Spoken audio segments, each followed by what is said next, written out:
You're listening to Reading Fightin' Phillies Baseball on the R-Phillies Radio Network. Now, out to the ballpark with your broadcasters, Bob McCool and Jake Starr.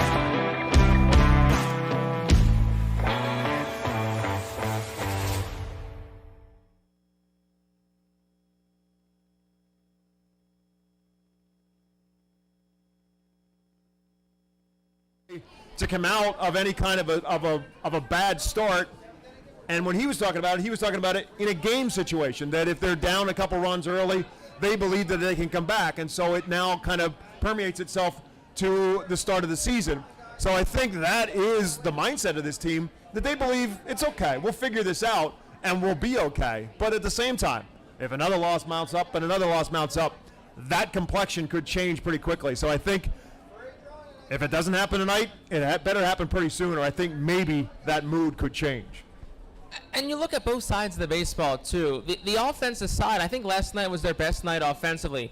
Multiple extra base hits, a couple of home runs, long home runs, both from Kroon and then one from Ratcliffe that I think is still flying into the night out in right field here at FirstEnergy Stadium. But that's the thing. The bats, each game have slowly gotten better. They're getting better with runners in scoring position. That's still a spot that they're looking to improve upon. But I think the offense is there. You have a guy in Ethan Lindau on the mound tonight. You're looking for something similar to what you got out of David Parkinson last night.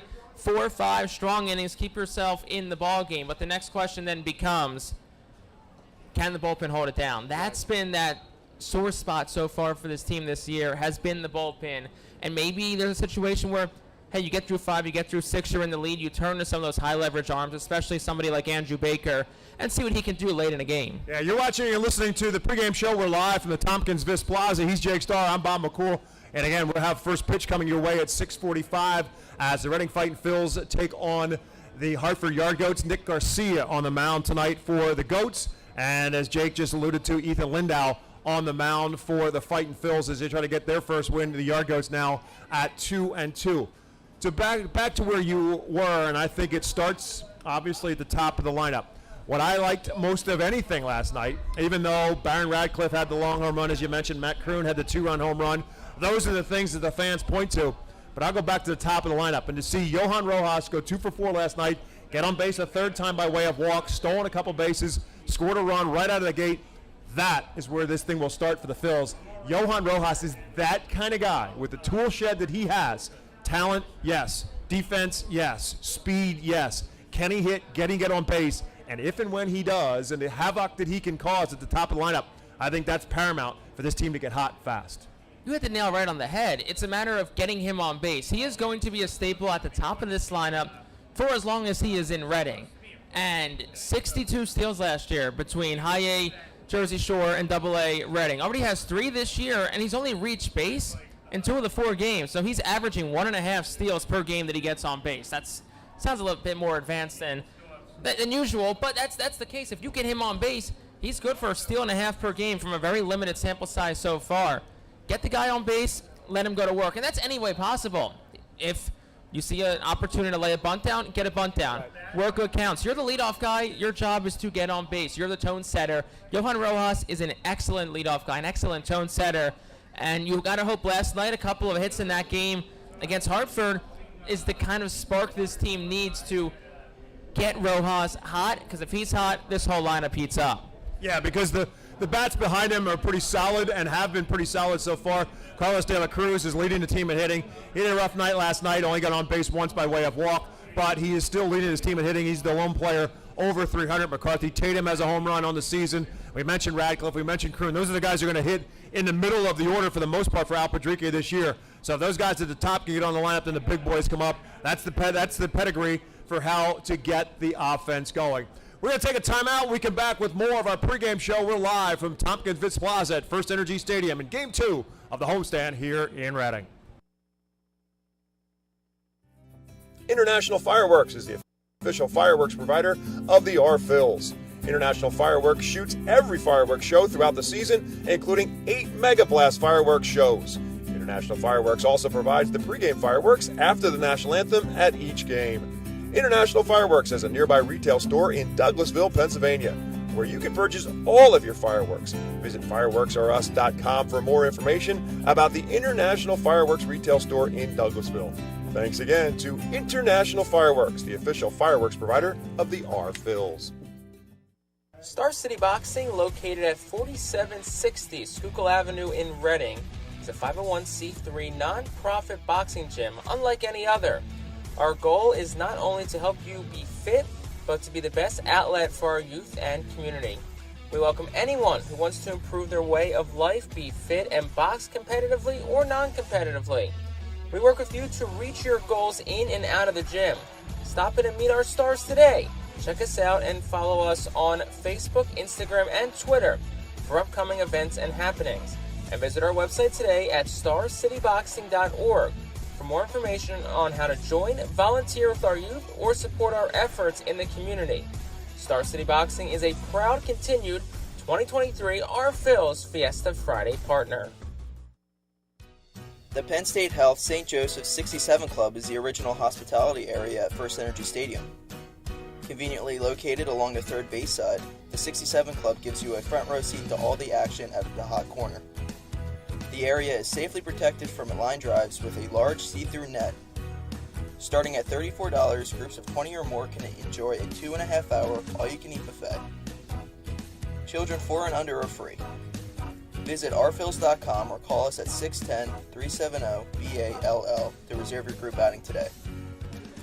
Welcome back to FirstEnergy Stadium. Again, you're listening to and watching the pregame show, Reading Fightin Phil's Radio Network. Alongside Jake Starr, I'm Bob McCool, getting you set for tonight's Game 2 of the 6-game series. Again, the Phils and the Goats will be playing one another right up and through Sunday afternoon. We'll be here each and every night and every afternoon. As a matter of fact, once the gates open, we'll be here right inside the gates. We're just past the Brentwood team store, and you can stop by and say hello on your way into the ballpark. And it's going to be another beautiful night for baseball here in Baseball Town. Phils and Goats, 6:45 is the pregame show. Getting back to what you were talking about before we went to the break, Jake, and that was the Phils have done what they had to do. And certainly last night's game, they got out in the lead. They got a good 5 innings from David Parkinson. So when we stay talking about the good things, we talked about the offense and getting things started at the offensive side of things. And then the other thing is the starting pitching. David Parkinson looked really solid through 5 innings last night before they finally had to take him out. No, he did. And David Parkinson's somebody that you just feel happy for because he took a year off, had to deal with some personal matters.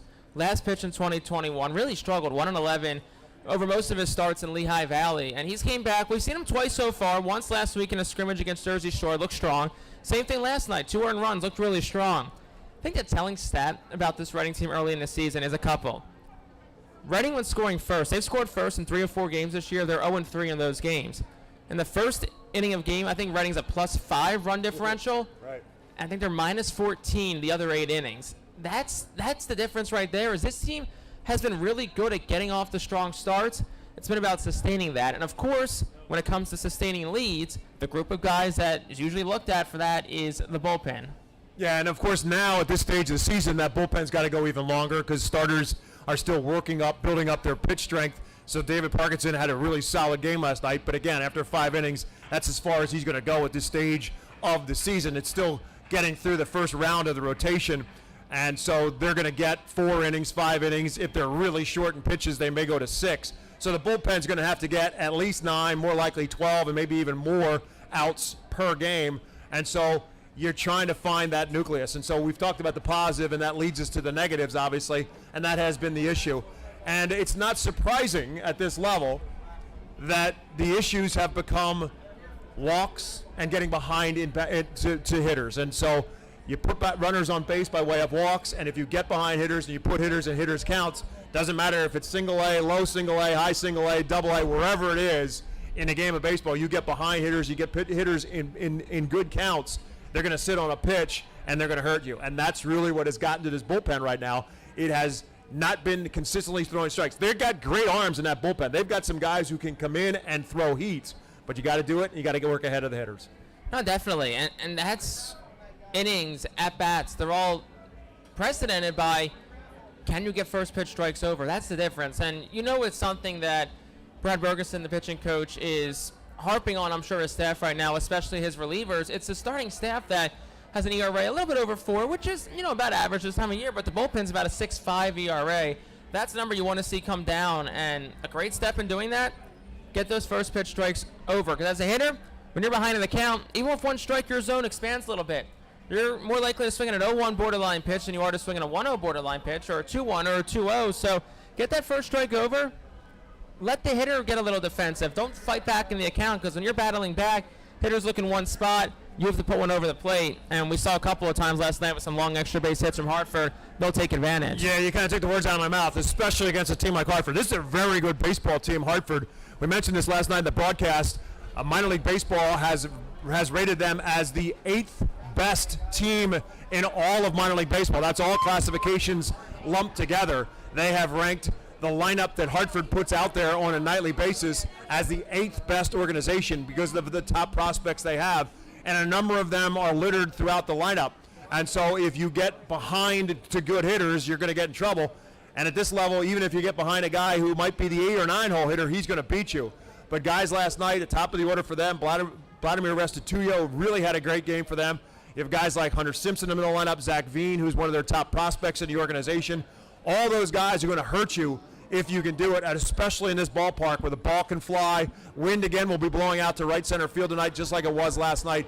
You get behind, you get against good hitters, and they're going to make you pay. And that's what the Yard Goats did in the later half of the game last night. No, definitely. Like you said, this is a Yard Goats team littered with top Rockies prospects. So just like get ahead in counts. Don't give them opportunities, because this is a team that they can swing the bat. They can do really well offensively. So, look, it's a 6-game series. It's a long week ahead. So you hope, dust those cobwebs off and get back at it tonight. So that's the story. And again, the starting mid-pitching matchup, Nick Garcia on the mound tonight for the Yard Goats, and Ethan Lindau on the mound for the Reading Fightin' Phils as they look for win number 1 in the series, and obviously win number 1 as well on the 2023 season. We're going to take a timeout, and when we come back, it'll be first pitch time. We'll be back in the press box for first pitch, 6:45, as always, here at FirstEnergy Stadium. Thanks for watching the pregame show. Right back with more from FirstEnergy Stadium.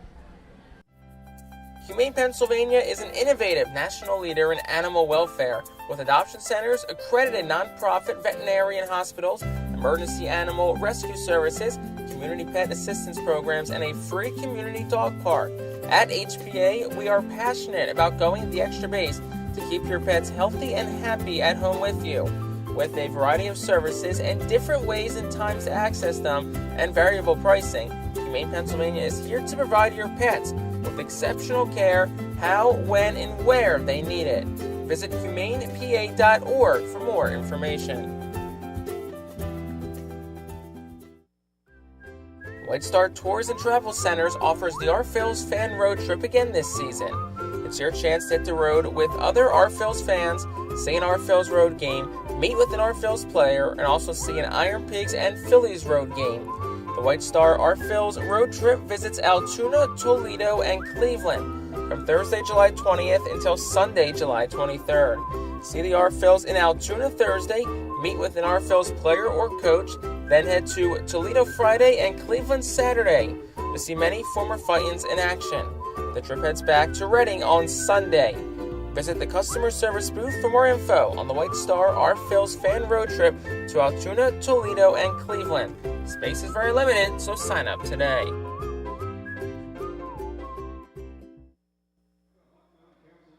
Tonight from FirstEnergy Stadium in Reading, the Reading Fightin' Phils playing host to the Hartford Yard Goats. The Phils off to an 0-4 start. Hartford at 2-2 after an 8-6 win last night for Hartford. This is game 2 of a 6-game homestand for the Reading Fightin' Phils. Alongside Jake Starr, my name is Bob McCool. Time for us to take a look at today's cross-country mortgage loan officer, Johanna Arias, R-Phils team leaders. It's brought to you by cross-country mortgage loan officer, Johanna Arias. Team leader in batting average remains Carlos De La Cruz. Despite his 0-4 last night, Carlos still batting at .313. Home run leaders, it's a three-way tie. McCarthy Tatum joined with Barron Radcliffe and Matthew Kroon. Kroon and Radcliffe with home runs last night for the R-Phils. So it's a three-way tie with 1, and Tatum is the team leader in RBIs with 3. That's today's cross-country mortgage loan officer, Johanna Arias, R-Phils team leaders. Contact Johanna today at 484-554-9969 or via email at johanna.arias@yccmortgage.com. Thanks again to Cross Country Mortgage Loan Officer Johanna Arias. On the mound tonight for the Reading Fightin' Phils, it will be left-hander Ethan Lindau. This is the lineup that he will face. And today's starting lineup is brought to you by Golden Oaks Landscape. Vladimir Restituyo, who was excellent last night for the Yard Goats, will lead off again and be in center field. Zach Veen bats second. He's in right field. Hunter Goodman is at first base tonight. He's batting third. Colin Simpson gets plugged into the cleanup spot. He's the designated hitter. Warming Burnable, third baseman, bats fifth. Drew Romo, the catcher, bats sixth. Julio Carreras, the shortstop, bats seventh. Brett Boswell in the lineup tonight for the Yard Goats. He's in left field batting eighth, and Eddie Diaz is the ninth spot batting at the ninth spot, and he is at second base again facing left-hander Ethan Lindau facing Restituyo. He misses, he gets the first one over for a called strike on the inside corner. Then comes a big curveball. Restituyo is way out in front, so Lindau quickly ahead, no balls and 2 strikes. Right back with the 0-2 pitch, grounded towards short. Pedro Martinez up with it. His throw to first base is in time. 1 up, 1 down here in the first for Ethan Lindau. That was close for a routine play. Got to give Restituyo credit. He was busting it hard up the line. Closer play than I think many people thought, but we saw it last night with Martinez. We know we can showcase that strong arm from short. We saw that right there. Lindau, the left-hander, 24 years of age, 6'3", 180-pounder from Locust Grove, Georgia. Well, he was drafted by the Phils out of high school at Locust Grove High School in the 5th round in the 2017 draft. Last year at Jersey Shore, pitched in 8 games all in relief, then was promoted to Reading and made 19 starts for the Phils, went 5-3 with a 4.20 earned run average as he faces Zach Veen in the box for the Yard Goats and quickly gets ahead of him, no balls and 2 strikes. So we talked about this in our pregame show about the Phils pitchers getting themselves behind, but Lindau has done the exact opposite so far, coming out throwing strikes. He has thrown 6 pitches. They have all been over the plate as Veen fouls this one out of play. And Lindau, the benefit of pitching out of the bullpen a couple of days back in Richmond, went an inning struggle, 2 hits, 2 earned runs, but still gave him a chance to get some game action before tonight's start. 0-2 pitch, up high, and Veen stays off of it. Veen hitting at .313, number 2 prospect in the Colorado Rockies organization. The Yard Goats, the AA affiliate of the Rockies. A 1-2 pitch to him, takes it, misses just barely. I think Lindau thought he had struck him out looking, but doesn't get the call, and so it's now 2 balls and 2 strikes to Zach Veen. Beautiful night again for baseball, 82 degrees. You heard me right, on April the 12th, it is 82 degrees. Big swing and a foul tip as Veen stays alive.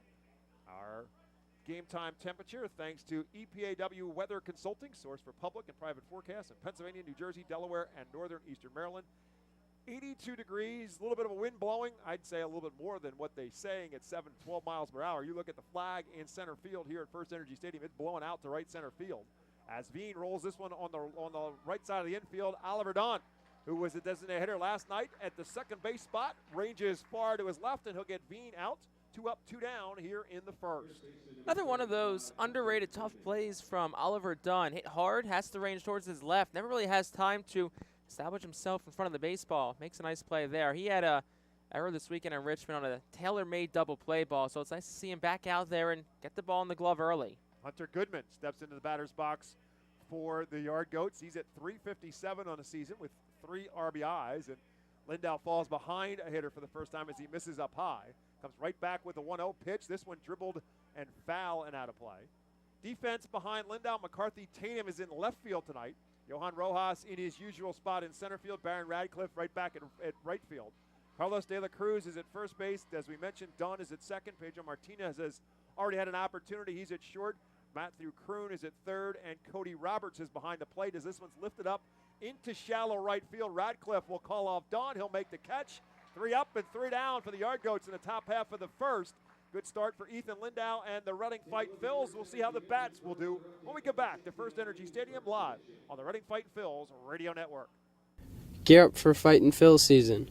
Visit the Brentwood Industries Fightin' Phils team store at FirstEnergy Stadium or check out our online store 24 hours a day, 7 days a week at rphils.com/shop. We have a wide variety of Fightin' Phils hats, t-shirts, kids apparel, and more. Looking for something new? Check out our latest selections of Los Luchadores de Reading and Reading Hot Dogs gear, plus throwback black R-Train R-Phils attire. Root for your Fightins in style. Stop by the Brentwood Industries Fightins team store or rphils.com/shop. ROG Orthodontics is the proud official partner of the ROG Orthodontics Fightin' Phil's Kids Club. Join today at Fightins.com to get your free ROG Orthodontics Kids Club t-shirt and visit FantasticSmiles.com for more information on why ROG Orthodontics is voted #1 in Berks and Monco. ROG Orthodontics and the Fightin' Phils, two great hometown partners. Fans, nothing beats a great day at Golden Oaks Golf Club. Located just minutes from Reading, Golden Oaks is a beautiful, award-winning golf course open to the public with perfect greens, lush fairways, and a course playing for 5 sets of tees. Bogey's Pub is open to the public with the area's best full-course menu, featuring indoor and outdoor seating and TVs to watch your favorite sports teams. Let the Golden Oaks Golf Club team cater to your need. Lunch, dinner, golf outings, parties, company events, and fundraisers. Visit our website at GoldenOaksGolfClub.com and follow Golden Oaks Golf Club and Bogey's Pub on Facebook. Golden Oaks Golf Club, where great memories are made. Al Padrique mans his position in the third base coaching spot as he looks for his first win as a manager tonight here for the Reading Fightin' Phils, and he'll send up Johan Rojas to lead off. And first pitch, Rojas takes for a called strike. It'll be Johan Rojas in center field, Oliver Dunn at the second base spot and batting second. Carlos De La Cruz at first base, batting third. McCarthy Tatum is the cleanup spot as a one-hopper right to Hunter Goodman is an easy out as Johan Rojas is retired quickly on a one-hopper right to the first baseman unassisted. The rest of the lineup for the Phils, Baron Radcliffe is batting fifth in the right field. Matthew Kroon is batting sixth at third base. Wendell Rijo is the designated hitter tonight in the seventh spot. Cody Roberts gets the catching start tonight. And Pedro Martinez is the shortstop batting in the ninth spot, facing a right-handed pitcher, Nick Garcia. As Dunn takes one over for a call, or just inside, for a ball. 1-0 ball and no strikes to Oliver Dunn. So Garcia making both his AA and Rockies organizational debut. As Dunn greets him with a base hit that will roll into center field. Restituyo will get over and cut it off and keep Oliver Dunn at first base with a single. So Dunn was 2 for 4 last night, also got on base by way of a walk 3 times in 5 at-bats. He was on base, and he's back on the first trip up here tonight in the first inning. Phils with the first hit of the ball game. Some more on Garcia.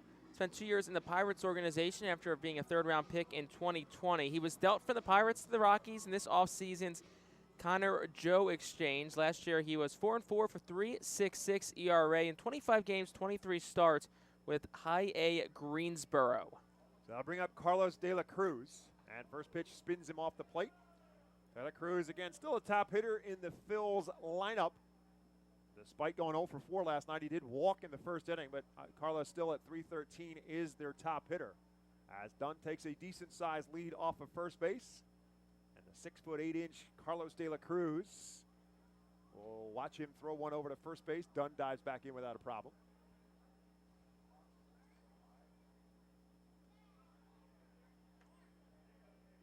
Carlos undrafted in 2017 coming out of New York City. But he is developed into one of the top prospects in the Phils organization as he rolls this one towards third. Burnable cannot handle it, and he boots it. Safe all around. So the Phils got a little sloppy in that come from behind on the defensive side as well last night. Let's see if Reading now can take advantage of an early error here as Warming Burnable cannot handle it. And actually calling that a base hit on the scoreboard. So Carlos De La Cruz won't argue with that. He'll take the base hit.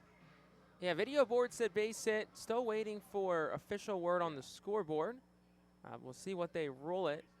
Now we're going to roll it a base hit. So as I said, Carlos De La Cruz will have no argument as he takes the base hit. And that'll bring up McCarthy Tatum. Team high 3 RBIs, and he'll look for another one here as he rolls this one to left field. Dunn with a pretty good jump, but Al Padrique will hold him up. Brett Boswell came in and charged it very well, played very well by the left fielder. So McCarthy Tatum makes it 3 hits in a row for the Phils, and just like they did last night in the first inning, Reading has something rolling as big Baron Radcliffe will step to the plate with the bases jammed. And right call there by Al Padrique at third, holding the runner Dunn. Rule of thumb always is if the ball gets to the fielder at about the same time or before the runner gets to third, you usually hold him. That's pretty much the case there. Smart hold by the RFL skipper. So Baron Radcliffe will settle in, and the first pitch from Garcia is over for a called strike. Baron at 273, hit one up and a long, long way. Hit it over the Redner's Event Center last night for his first home run of the season. 6'4", 228-pound left-handed hitter. 0-1 pitch to him. Takes this one low and inside. Ball one ball and one strike. Well, now would be a great time to push one towards that Redner's Event Center, perhaps over the fence if you're Baron Ratcliffe. I mean, guy can hit. He's got great power. Talking to him yesterday just about his approach in batting practice, and I'll kind of allude more to that here in a little bit. Time called now by the third base umpire, Pete Talkington. Not sure where that came from. Bases loaded, one out. Bottom half of inning number one. Phil's trying to get on the board first. 1-1 strike pitch. Just misses outside. 2-1. Garcia wanted that one. Radcliffe takes it. Well, we talked about getting behind in the count for the Phil side of things. Now Hartford's down in the count 2-1 against a power hitter, Radcliffe. You got nowhere to put him, and a guy on deck who also hit a home run last night, so got to expect a fastball here. And he misses down low. Now it's 3-1. Well, anyway, anyhow, right now for Baron Radcliffe.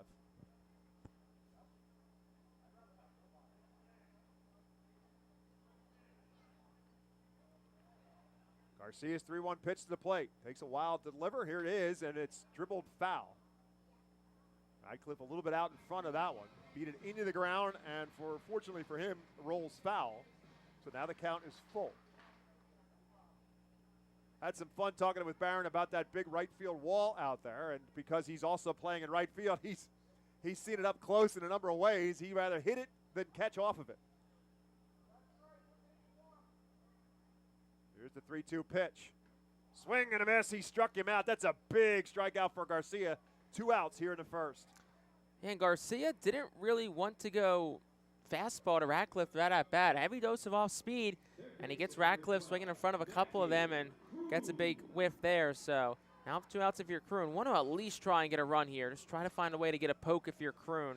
Give the Phils an early lead. He did that last night with a 2-run home run. He was 2 for 4 last night with a home run and a couple RBIs. Bases loaded, 2 down now here in the bottom of the first. First pitch to Kroon is up high, ball 1.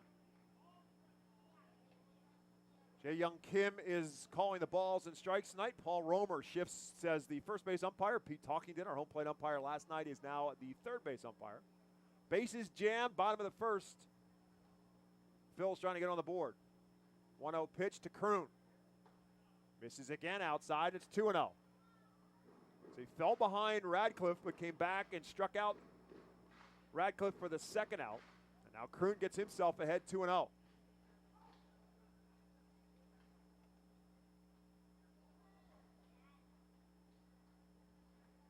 And make it 3-0 as he misses low. Look down at third. The very indiscreet finger wag that third base coaches like to give their hitters when it's a 3-0 count and bases loaded. Say, please keep that bat on your shoulder. He hasn't thrown you a strike yet. See if Matthew Kroon obliges. 3 balls, no strikes. Takes all the way, takes ball 4, and the Phillies get one on the board as Matthew Kroon takes 4 pitches out of the zone. And Oliver Dunn will come across with the Reading Fightin' Phil's first run of the game. Like they have pretty much all year long. Phil strike first. Funny number that I kind of dug up today getting ready for the game was in the first inning of games, in the first 4 games of the year, the Phils have a +4 run differential. The rest of the game, they're a -12. They start fast. They've scored first in 3 of 4 games. They just have really struggled to finish.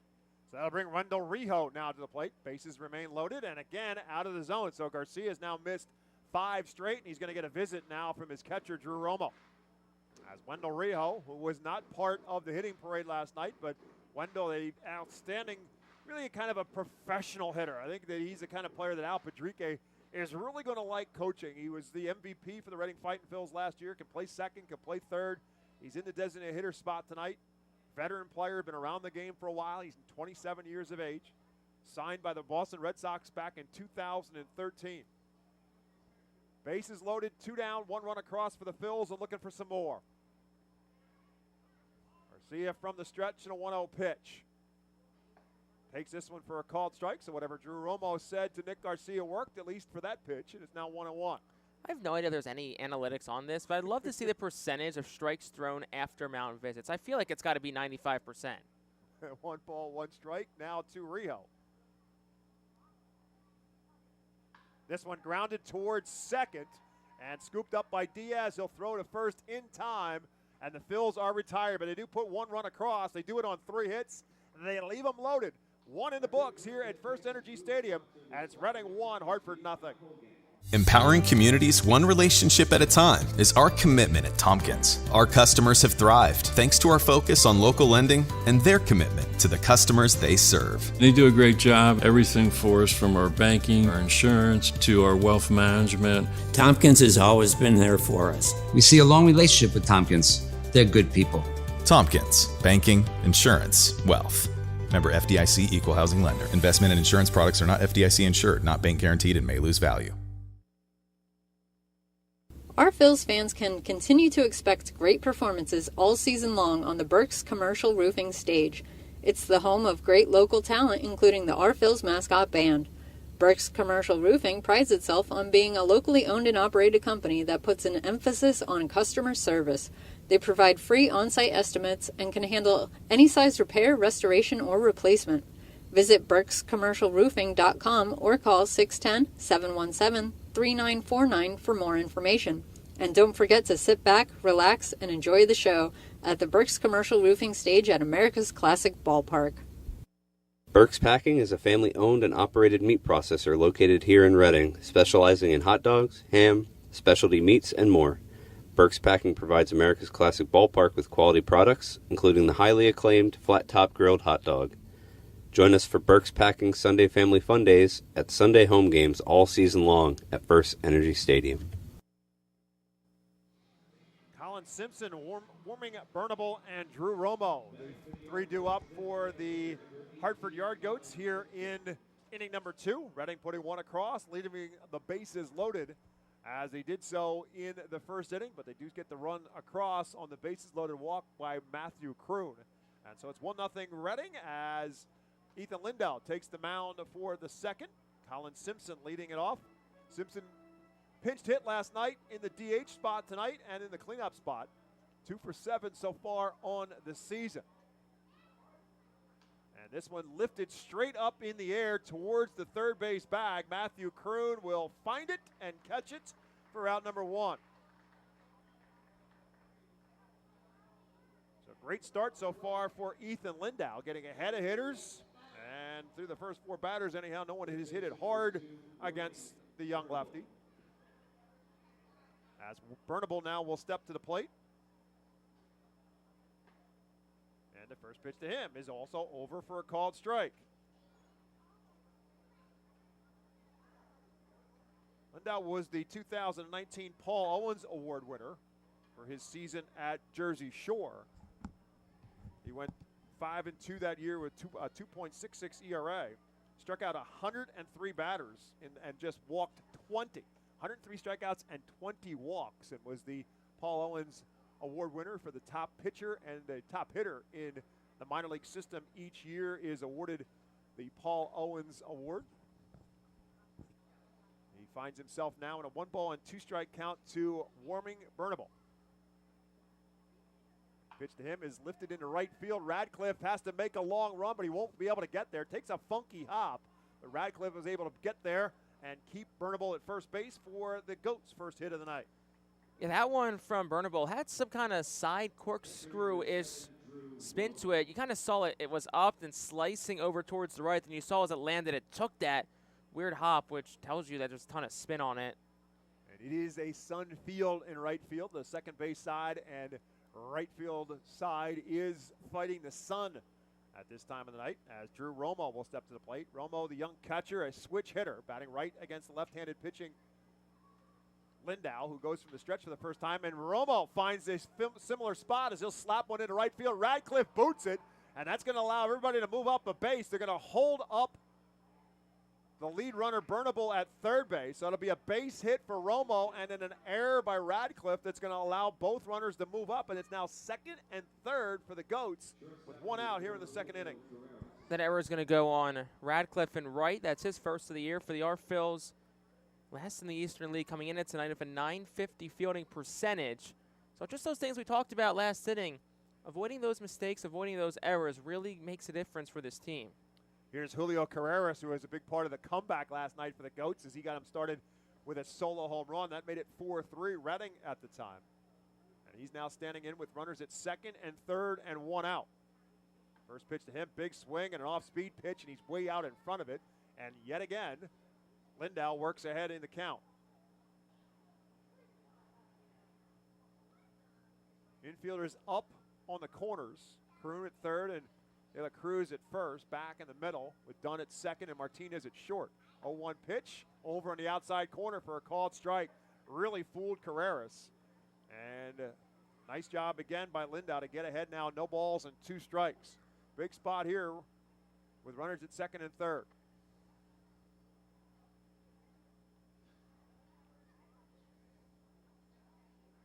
This one driven into right field. Radcliffe going back, still going back, looks up and says goodbye. Julio Carreras has done it again, a 3-run home run this time, and the Yard Goats right back up on top, 3-1. 2 strikes, no balls, 2 strikes too, an 0-2 fastball that Carreras just puts over the fence. That's one, Lindau's probably going to want back. Just a little bit too much of the plate from the pitcher for the Phils. And Carreras made him pay. The 7-hole hitter doing it again. Went deep last night, went deep again tonight. We talked about that wind blowing out towards right. Multiple times now in the last 2 days, we've seen it carry some balls hit out that way. So Carreras, who hit 11 home runs last year in High A Spokane, has now got 2 home runs in these 2 games so far, as Brett Boswell will now bat for the Yard Goats, and he'll take a first pitch over for a called strike and then a second pitch over for a called strike. Lindau working quickly, and Boswell calls time. So that'll be the first timeout awarded for Boswell. Boswell off to a 1-for-9 start. Did not play in last night's game. 0-2 pitch to him is ripped into right field, and that 2 is going to find the grass and will roll all the way back to the wall. Boswell around first and will scamper into second with a double. 4 straight hits now for the Yard Goats. Still 1 out here in the second. Boswell, excellent piece of hitting, gets that one down the line. Misplayed a bit by Radcliffe in right field as Brad Bergeson, the pitching coach, is going to come out to the mound and visit with Ethan Lindau, who's been struggling a bit here in this top of the second, but misplayed a bit by Radcliffe in right. Wonder if he fields that cleanly. Maybe the runner Boswell holds up at first, but where that ball was hit still could have been a double either way. I think back to your point a moment ago, Jake, of Lindau doing a good job of getting himself ahead in the count, but then coming right back with pitches over the plate. You want him throwing strikes, but when you get a pitcher in a count that's to your favor, now you want to find and make him chase, and he's not doing that. He's finding the plate, and the Yard Goats are making him pay for it. Yeah, when that fastball's on, you want to keep throwing it, but when there's 2 strikes, got to hit your spots. Maybe go a little bit outside, try and get a chase on it. So after the visit from the pitching coach, Eddie Diaz now steps in. Diaz, the number 9-hole hitter, swinging away at the first pitch and fouls it back. Diaz off to a 2-for-13 start so far for Hartford on the year. Runner at second, still 1 down. 3 runs across so far in the inning for Hartford on the 3-run home run by Julio Carreras. 0-1 pitch, again with the off-speed pitch that time, and Diaz fooled by it way out in front, and he's behind, no balls and 2 strikes. Diaz from Matanzas, Cuba. International free agent signing in 2017 by the Rockies. 0-2 pitch to him. Tries to get him to chase that time, but Diaz holds off of it. And it's 1 ball and 2 strikes. That very well may have been part of the message from pitching coach Brad Bergeson. You're doing a nice job getting ahead, but then you're finding too much of the plate when you are ahead. Yeah, don't be afraid to go to that off-speed pitch. We've seen him go with it twice now with 2 strikes. 1 ball, 2 strikes now to Diaz. Again with the off-speed pitch, and he's way out in front, swing and a miss, strike 3. First strikeout for Lindau, and now 2 outs here in the second. A lot of times the pitcher, just about trusting your stuff. Lindau's fastball he was hitting spots, getting a groove with it tonight that he kind of maybe went a little fastball heavy and Hartford adjusted. Now, second time through, let's see if he switches up to that off-speed more. Restituyo, who grounded out to short his first time up, swinging at the first pitch, and this was slapped down the right field line, and that too is going to find grass. That's going to score another run as Boswell will score easily. Restituyo will bust it all the way around to second base and an RBI double, and now it's 4-1. So the same two guys that did a lot of damage last night, Restituyo and Carreras, in the middle of things again here in this second inning. That's another one of those first pitch fastballs that just got a little bit too much of the plate. Obviously, as a pitcher, Hartford picked up on the strategy pretty quickly. Lindau wanted to get first pitch fastballs over, so they adjusted quickly and said, you know what, we're going to go hunting for that first pitch, and that's what Restituyo did right there. That'll bring Zach Veen to the plate now. Left-hander facing Lindau and takes one at the letters for a called strike one. 4-1 Goats on top. And still another runner in scoring position to Restituyo at second with 2 down. For Zach Veen, who grounded out to second base his first time up.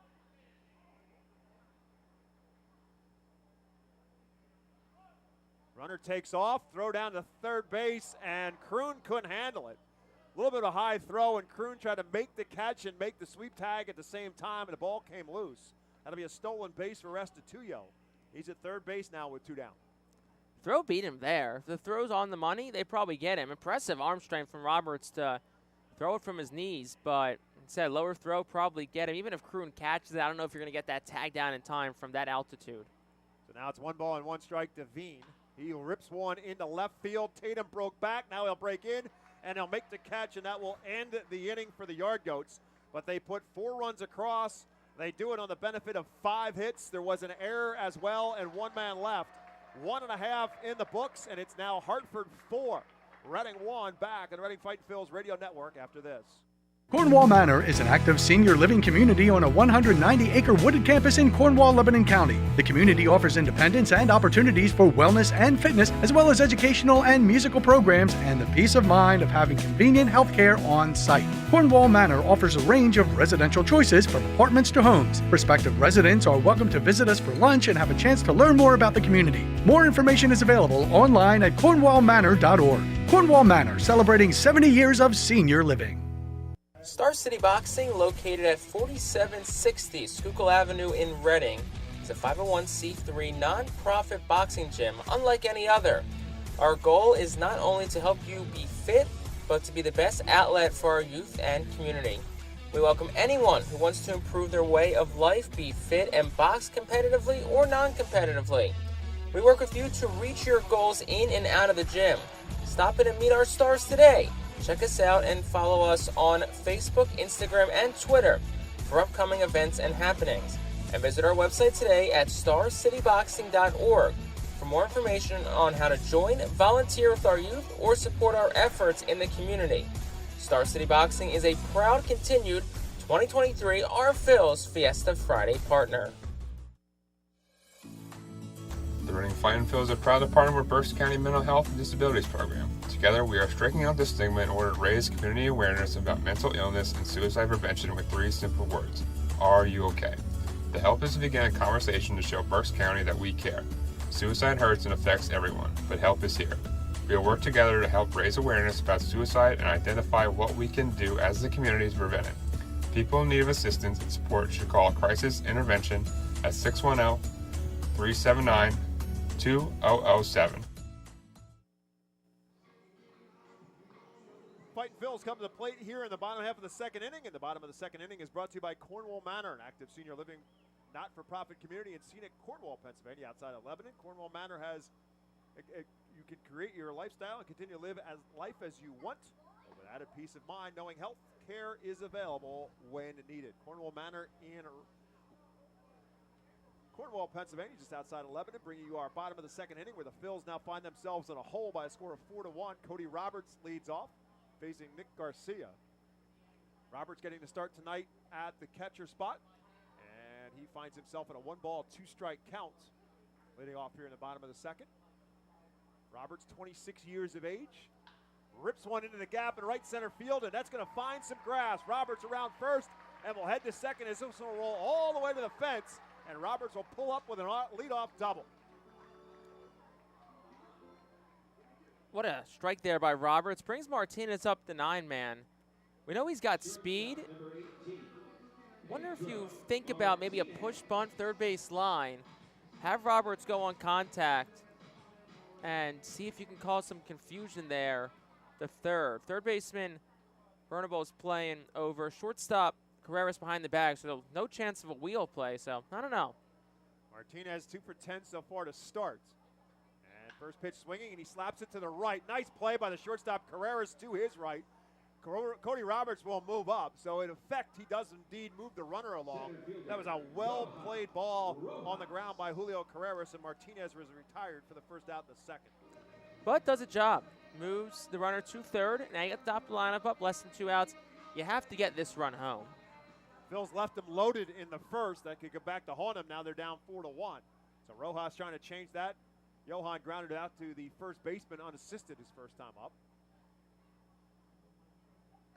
First pitch to him is up high for a ball. Johan 2 for 4 last night. Also walks on base 3 times in 5 plate appearances. Also scored a run and stole a couple of bases. Looking for an RBI here. The pitch to him is a good curveball, and it's now 1 ball and 1 strike. So he got behind 1-0. Rojas thinking he's going to see a fastball, instead sees a curveball, and it locked him up.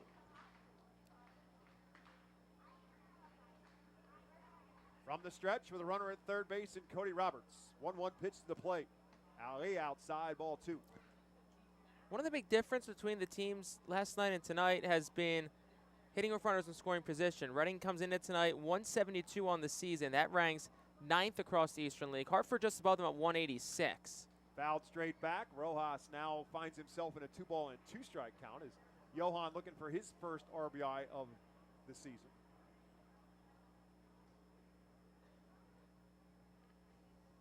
Anything in the grass will score Cody Roberts. The outfield is deep. And this one is low, ball 2. 2 balls and 2 strikes. Looked like the home plate umpire, Jae-Young Kim, was about to ring him up for a second. I think Nick Garcia thought so too. The pitcher for the Yard Goats had a long look into the batter's box, thinking he had struck out Rojas looking. 2-2 pitch, a 3-2 pitch instead is ripped into left center field. That's through for a base hit, and that's going to roll, and Rojas is going to run all the way to the fence. Rojas rounding second and will pull up with an RBI double. The Reading Fightin' Phils have cut it in half. It's now 4-2, Hartford on top. Good piece hitting from Rojas. I was thinking, I don't know, maybe some small ball this inning, but our Phils, 2 doubles, getting the big bats out. And we've seen the last 2 nights, Bob, the bats have certainly, they've come alive. And that's what you like to see. See if Reading can get a few more here at the top of the lineup up. And Oliver Dunn, who's had a big piece of that puzzle. He was in the starting lineup last night, had 2 hits, and he got a base hit and ended up scoring the Phils' first run of the game in the first inning. Now he's up in an RBI spot with Rojas at second, and still only 1 out.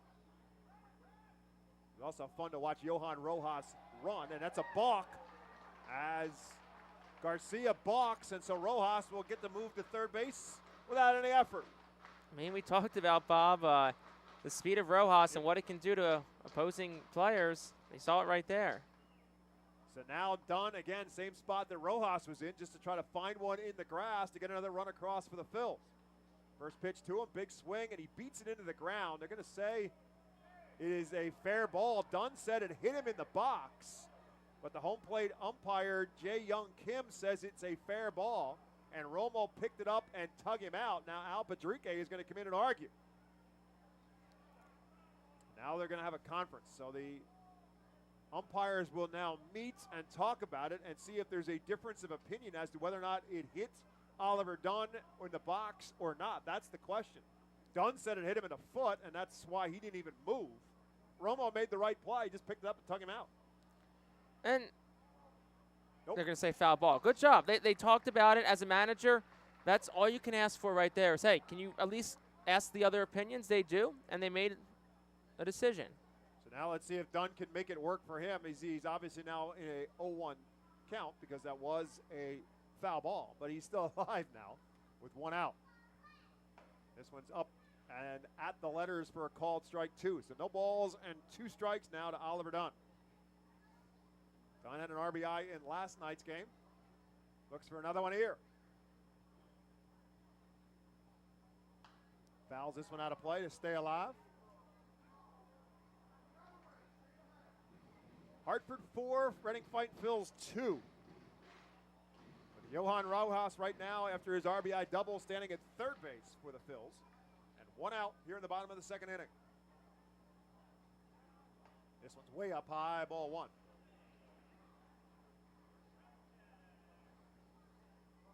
Garcia continuing to pitch from the stretch with Rojas at third. 1-2 pitch.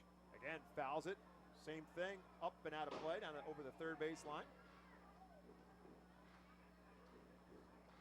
This brand new LED lights starting to warm up, starting to come on here at FirstEnergy Stadium as the sun starts to set a little bit behind the stadium. Field now covered in shadows. This one is up and in, ball 2, and it's now 2-2. Again, Garcia and Romo thinking they had got the pitch. The second strike to Dunn was a strike at the letters. The pitcher and the catcher for the Yard Goats thought they caught it again, but this time they say it's up high. Now it's 2-2.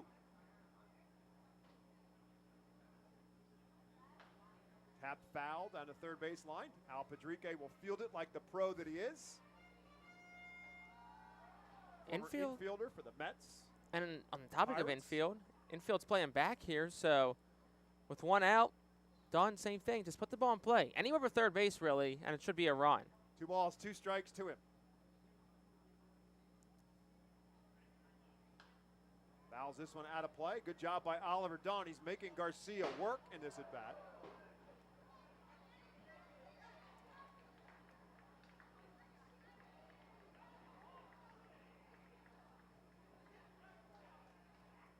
Garcia is about to throw the 40th pitch in the outing for him with 1 out here in the second. This one lifted straight up.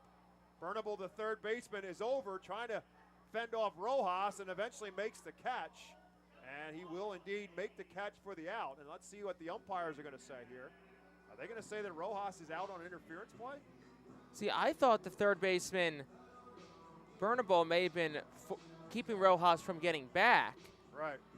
I agree. So right now the conversation is whether or not, and Bernabel, the third baseman, is already running to the dugout. So he's there. He's privy to the conversation. Al Padrique is now getting a conversation with Pete Talkington, the third base umpire. Rojas made every effort to get out of his way, and that's what they're going to say. They're going to call interference on Johan Rojas, and he's going to be out, and Dunn's going to be safe at first. So that's still an exchange that the Goats will take. On the outs, but interference on Rojas at third base. So Dunn is safe at first on the runner's interference. Now with 2 outs, Carlos De La Cruz will bat. Well, you see something new every day, Bob. It took till Game 5 of the season. Dunn will take off. De La Cruz swings at it and fouls it out of play. So the Phillies trying to get a runner right back in scoring position by having Dunn take off on the first pitch. De La Cruz fouls it out of play, and Dunn will have to come out. Yeah, I mean, I understand why the call was made, but because the ball was in the air for so long, Bernabel had plenty of time to adjust and go make the catch. So I don't really understand the need to call the interference when the defensive player was able to make the play without a problem. Now here's a snap throw by Garcia, and Dunn dives back in easily. Yeah, that can just be one of those things that's just the rule where the defender's looking to make a play and the offensive player is there. It's called an out, but it's just one of those unfortunate situations where it feels like Bernabel could have gotten out of the way to make that play because the play took him towards his left, not in the baseline. Pitch to De La Cruz is up and in, ball 1. 1 ball and 1 strike now to Carlos De La Cruz, who singled as part of a 3-hit first inning for the Phils. 2 more here in this second. Reading right now still down by 2. 1-1 pitch, up and in again, and it's 2-1. So the technical ruling in at least the scorebook here was Oliver Dunn reaches on a fielder's choice, third baseman unassisted. So the reason that Rojas is out is because of interference, but Dunn, from a batter's standpoint, gets credited as a fielder's choice as De La Cruz gets locked up on a curveball on a 2-1 count, so that makes it now 2 balls and 2 strikes. Carlos looking fastball, and he got a breaking ball instead. So now the count is even as Garcia looking to try to get out of further damage here in the bottom half of the second inning. Up high, ball 3, the count is full. So that will allow Oliver Dunn to get a run a running lead off of first.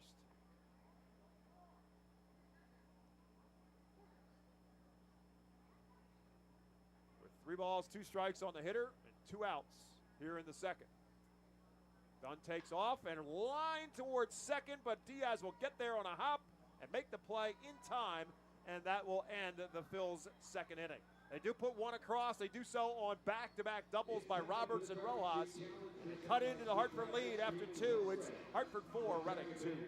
Cornwall Manor is an active senior living community on a 190-acre wooded campus in Cornwall, Lebanon County. The community offers independence and opportunities for wellness and fitness, as well as educational and musical programs, and the peace of mind of having convenient health care on site. Cornwall Manor offers a range of residential choices from apartments to homes. Prospective residents are welcome to visit us for lunch and have a chance to learn more about the community. More information is available online at cornwallmanor.org. Cornwall Manor, celebrating 70 years of senior living. The Fightin' Phils know who to call for trash and recycling services. A proven winner, J.P. Mascaro & Sons.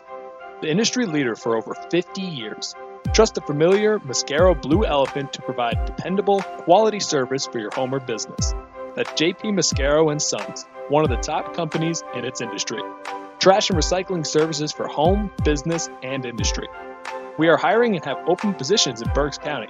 Check our website for open positions at jpmascaro.com or call 1-888-MASCARO. J.P. Mascaro & Sons, ready to serve you. Every time you grab an ice-cold 20-ounce Pepsi, you'll find a Pepsi emoji on the side of the bottle. So while the Pepsi delivers this, the Pepsi emoji delivers this. Ooh.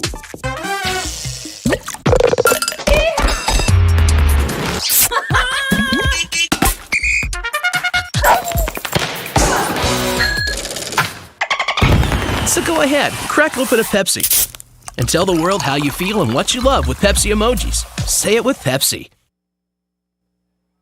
Hunter Goodman will lead things off for the Yard Goats here in the third. Their lead is now 4-2. And Ethan Lindau's job is to hold the Goats at bay until his team can get back into this.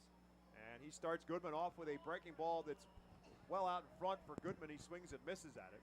Goodman flew out to left field his first time up. Right back with his 0-1 pitch. Catches the inside corner, and again he gets ahead of the hitter. No balls and 2 strikes.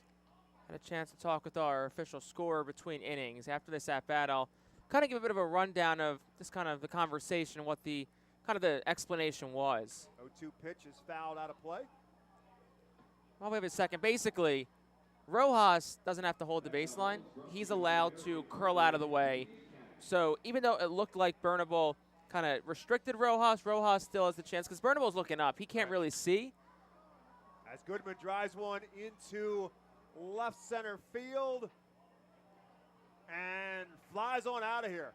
Hunter Goodman drives one to the deepest part of the left center field fence, and another home run, the second of the game for the Yard Goats. And Hunter Goodman with a solo home run gets that run right back in Hartford's favor. It's now 5-2.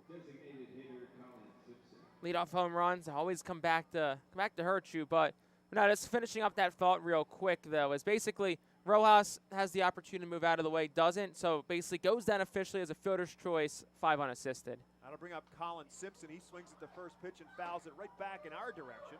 Hard off the back of the wall and bounces its way back towards home plate. Neither of us flinched. I'll say that for the record. First one this year that was semi-close, neither one flinched. Here's a breaking ball that Simpson rolls towards second baseman Oliver Dunn. He's up with it in plenty of time for out number 1. So that'll bring up warming Burnable, who got that 4-run inning started for the Goats back in the second inning with a base hit. Came around to score at the front end of a Julio Carreras 3-run home run. And he takes the first pitch from Lindau for a ball. So it's 5-2 Goats now on top. And this pitch from Lindau is over for a called strike 1. 1 ball and 1 strike now to warming Burnable. Big swing, no contact here, and Lindau ahead now, 1 ball and 2 strikes.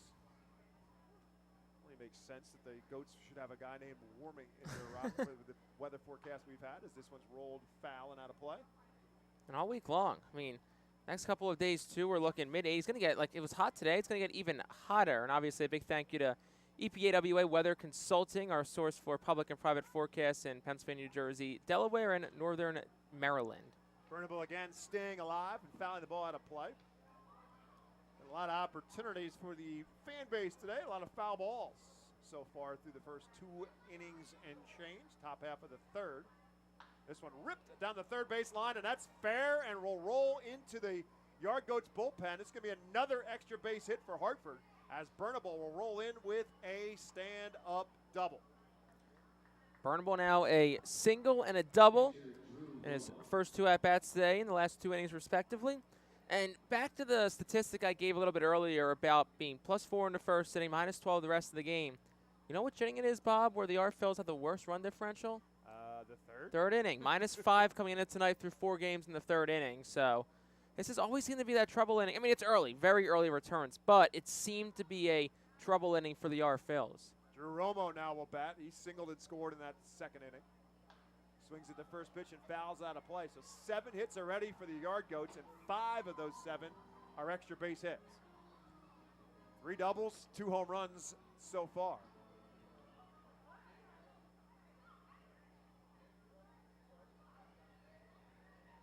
As Lindau trying to limit the damage here with a runner at second and 1 out. Romo takes it. It's over for a called strike.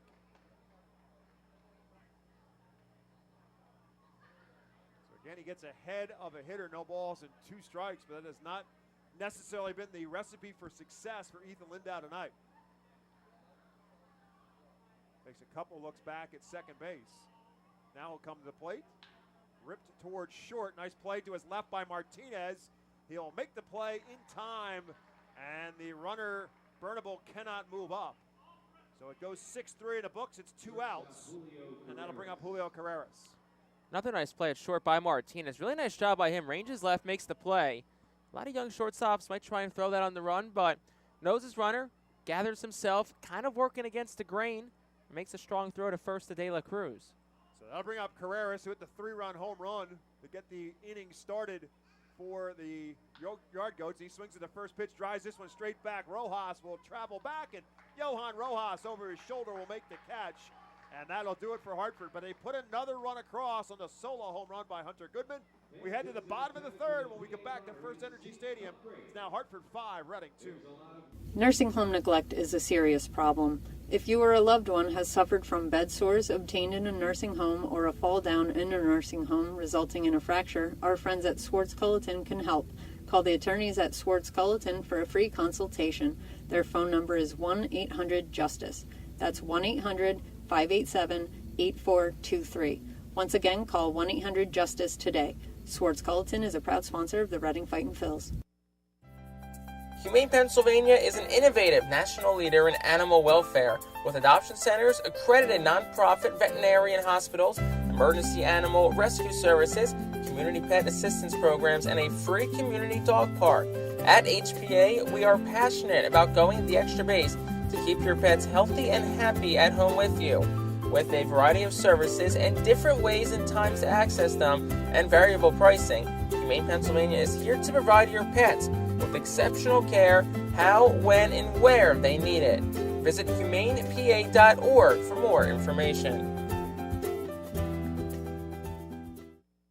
The Enersys Power Alley Pub features a 2.5-hour all-you-can-eat buffet, private bar with bartender, 2 rows of seats, bar stool seating, and 4 cafe tables. The pub provides your party a private area to enjoy the ball game away from other fans. The Enersys Power Alley Pub may accommodate groups of 40 to 60 people. Enjoy socializing with your group and watch the game with a unique vantage point. Bottom half of the third inning, and it's presented to you by Swartz Culleton PC. You can expect reliable and experienced attorneys who are committed to getting you justice after a serious personal injury. If you've been injured at work, get justice. Call 1-800-JUSTICE today. The Reading Fightin' Phils find themselves in a 3-run deficit as they bat here in the bottom half of the third inning. They'll send up McCarthy Tatum, Barron Radcliffe, and Matthew Crew. That's 4, 5, and 6 in Al Padrique's lineup. And the first pitch to Tatum is up high for a ball. 1-0 pitch is outside, and Tatum is ahead, 2 balls and no strikes. McCarthy, the base hit his first time up. 2-0 pitch to him. Bounces up there, and now McCarthy Tatum finds himself in a 3-0 advantage. Phils with a single run in the first and the second. 4 spot for the Goats in the top half of the second, and another single run on the Simpson home run in the Goodman home run, in the third. So it's 5-2 Hartford on top with Reading batting here in the bottom of the third. 3-1 pitch is up high, ball 4. So McCarthy Tatum is a base runner for the second time as he gets a leadoff walk here in the third. That's the second walk surrendered by Garcia. I'll bring up Baron Radcliffe, who's a strikeout victim his first time up. Baron got himself a workout back in that second inning playing right field. They were hitting balls all around right field in that 4-run inning for Hartford. He takes one up and in for a ball. And look, you're down 3 runs, 5-2 right now, but a lot of baseball left to play. You got 7 at-bats left. This offense has shown plenty of pop. They've up to 5 hits tonight, so hit with runners in scoring position, get some runs home. Tatum out front, Radcliffe out in front of that pitch as he fouls it down the first base line. Ray Ricker coaching at first base for Al Padrique. Brad Burgesson, as we mentioned, is the pitching coach for the Fightin' Phils in 2023. Tyler Henson back with the Phils as the hitting coach. 1 ball, 1 strike to Radcliffe. Fouls it straight back. Now 1 ball and 2 strikes to Barron. Played his high school baseball at Norcross High School, and not surprising when you look at Baron Radcliffe that he also played football at high school. In fact, he was a really good quarterback at high school. A 3-star quarterback, but decided, you know what, I like baseball a whole lot better, and here he is in Double-A for the first time. Pitch this time is lifted into left field. Boswell drifts back and will make the catch just in front of the warning track. McCarthy Tatum will retreat back to first base, and that's 1 out here in the third. Radcliffe certainly gave that one a charge. 6'4", 228 for the former quarterback. We've seen a lot of guys, quarterback, baseball, football decision. Kyler Murray is one of them. Seen some other guys, obviously, like Tim Tebow played football, then went to baseball, actually played in Binghamton, one of Reading's Eastern League rivals. Matthew Kroon now will step to the plate for the Phils. He walked and drove in the Phils' first run with a bases-loaded walk at that back in the first inning. First pitch to him is a strike, so it's no balls and a strike to Kroon. Tatum takes his lead off at first. Pitch to plate is over for strike 2. So now Garcia finds himself in a spot where he's ahead of the hitter, no balls and 2 strikes.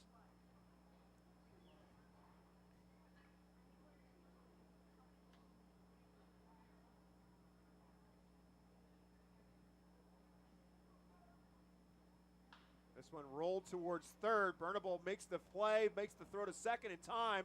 Relay is not in time. Kroon hustling all the way will beat it out. So Tatum retired on the force out at second. Kroon safe on the fielder's choice. Now 2 outs here in the third inning. Nice play by Bernable at third. A little bit of an off-balance throw, but gets it there, and then really it's not enough mustard on those throws to get Kroon at first, who's got some good speed on him, but got Rio here with 2 outs in the third. 1-0 grounded out to second base to end the first inning. Now 2 for 10 on the season. Big swing, no contact on the first pitch up high. Rio signed as a free agent by the Phillies in December of 2021. Spent the season here in Reading a season ago and was voted the MVP here in Baseball Town with his .266 batting average, 12 home runs, 53 RBIs. Pitch to the plate is a ball, and then a snap throw from Romo down to first base that has Matthew Kroon diving back in safely. 1 ball and 1 strike to the hitter, Wendell Rio. One of those throws that probably beat the runner, but the throw to the first baseman Goodman on the opposite side of the bag, so had to kind of reach behind his back to try and get it down. 1-1 pitch to Rio, checks his swing, but it's over for a called strike. And again, Garcia ahead, now 1 ball and 1 strike to Rio. Rio, in his 4th organization, was signed originally by the Red Sox, traded to the Milwaukee Brewers in 2017, and to the Yankees in 2018. As I mentioned, signed by the Phillies prior to the 2022 season. Rijo has spent a lot of time in minor league baseball, various organizations, including Philadelphia Phillies organization, has never played above AAA, but this is year 11 for him. I guess if you go 10, not including that 2020 pandemic year. Takes this one just outside, and the count now even at 2 balls and 2 strikes. Career 243 hitter in the minors. He's played for 15 different teams across minor league baseball. Matthew Kroon, the runner at first, 2 down. And 2 balls and 2 strikes to Wendell Rijo. Snap throw, no problem for Kroon to dive back in safely. If there's anybody in that Reading dugout that can relate to Rijo, it's his manager, Al Padrique. Exactly 17 years in professional baseball. Most of it was in the minors. Various short stints in the big clubs, but mostly in minor league baseball. Runner takes off, but Rijo swings and misses strike 3. And that'll do it for the Fightin' Phils in the 3rd. No runs, no hits. They leave 1. 3 complete here at FirstEnergy Stadium. Hartford 5, Reading 2. Back with more. The Reading Fightin' Phils Radio Network. Nursing home neglect is a serious problem. If you or a loved one has suffered from bed sores obtained in a nursing home or a fall down in a nursing home resulting in a fracture, our friends at Swartz-Culleton can help. Call the attorneys at Swartz-Culleton for a free consultation. Their phone number is 1-800-JUSTICE. That's 1-800-587-8423. Once again, call 1-800-JUSTICE today. Swartz-Culleton is a proud sponsor of the Reading Fightin' Phils. Are you looking for a reliable food distributor to meet all your culinary needs? Look no further than our trusted team at Feaser's Food Distributors. For over 120 years, our products have been sourced from the best farms and suppliers, ensuring that you get the best ingredients for your restaurant or organization. From fresh produce to premium meats, Feaser's supplies everything but the appetite. Visit Feasers.com today to experience the difference in working with a top-tier, family-owned food distributor. Feaser's, your partner for success in the kitchen. Looking for a fast and hassle-free way to get your snacks and non-perishable groceries? Look no further than FeasersDirect.com. With just a few clicks, discover the convenience of having your culinary essentials ready for a pickup at our headquarters in Harrisburg. The Reading Fightin' Phils are pleased to present you with their classic game program, all electronically. This program has information on the coaching staff, player roster, and front office staff. It also includes feature stories and alumni reports on all of your favorite guys who spent time in Baseball Town. Visit ourphils.com/programs to check it out. Top half of the 4th inning, the Reading Fightin' Phils trying to come from behind. The Yard Goats to the plate. They lead it 5-2. And Jake Starr will take over play-by-play here in the 4th. Thank you very much, Bob. Top half of the 4th, 5-2. Hartford's got the lead. Ethan Lindau back on the mound, facing the bottom 2 of the Yard Goats lineup. First pitch to Brett Boswell is fanned on a miss with an off-speed pitch. Counts 0-1 to Boswell. Lindau, the lefty, works quickly, delivers in. That's driven out towards left center. That is down. That rolls towards the wall. Boswell churns towards second, scooped by the center fielder Rojas against the wall. And Boswell puts the brakes on at the second base bag. And that's a leadoff double for Boswell, his second 2-bagger tonight. And it's another leadoff base runner for the second straight inning for Hartford. And that'll bring the 9-man Eddie Diaz up to the plate. And yet another extra base hit for this Hartford lineup. 8 hits now, 6 of them extra base hits. As Jake said, Boswell with 2 of them now with a couple of doubles. Diaz settles in for the right side of the man on second. Martinez, the shortstop, shades behind him towards the second base bag. Big hole on the left side of the field. Here's the first pitch. On the outside corner for a called strike at 86. As we say, that's things start to stir as we expected in the Reading Fightin' Phils bullpen. It's like Adam Leverett beginning to throw in the bullpen. Lindau, the lefty, works from the stretch, checks on the runner at second. Here's the pitch. And there for a called strike. Count is 0-2. Adam Leverett pitched on Saturday against Richmond, inning in 2/3. Picked up a couple of strikeouts. Didn't allow a hit. The 5 batters that he faced. Lindau set of the belt. Here's the pitch. Curveball down low. Scooped by the catcher Cody Roberts. Counts 1-2. It's amazing how many 0-2 counts that Ethan Lindau has gotten himself into. but just hasn't really been able to get himself out of a whole lot of it. He's only struck out one so far in this game, and that was Diaz. Looking to get Diaz again. 1-2, nothing away. Top 4. Lindell kicks and deals. Swinging a dribbler foul towards the Phillies dugout on the first base side. Count stays 1-2. Diaz, a 143 hitter this year. 2 hits in 14 at-bats. Has driven in 1. Does have a double as well. Potential 6-run tonight for Hartford, and Boswell stands 120 feet away at second. 180 at second. Lindell's at the belt. Here's the pitch. Curveball, fanned on and miss, and Diaz is down on strikes. Second strikeout tonight for Ethan Lindell to turn the lineup over. But Bob, like he did last time to Diaz, trusted that curveball of 2 strikes, and it pays off. Yeah, the one guy that hasn't been able to figure out Lindell in this lineup is Eddie Diaz, as the good curveball has him way out in front of him. Third time up for Vladimir Restituyo. Arrow stands from the right side, wiggles the bat over his right shoulder. First pitch from Lindell. There's an off-speed pitch in there for a called strike, 0-1. Restituyo, 1 for 2 tonight. Doubled and swiped third his last time up in the second. All a part of what was a 4-run second inning for the Hartford Yard Goats. Lindell comes set, checks on the runner at second. The lefty kicks and deals. Curveball, swing and a miss. Count runs to 0-1.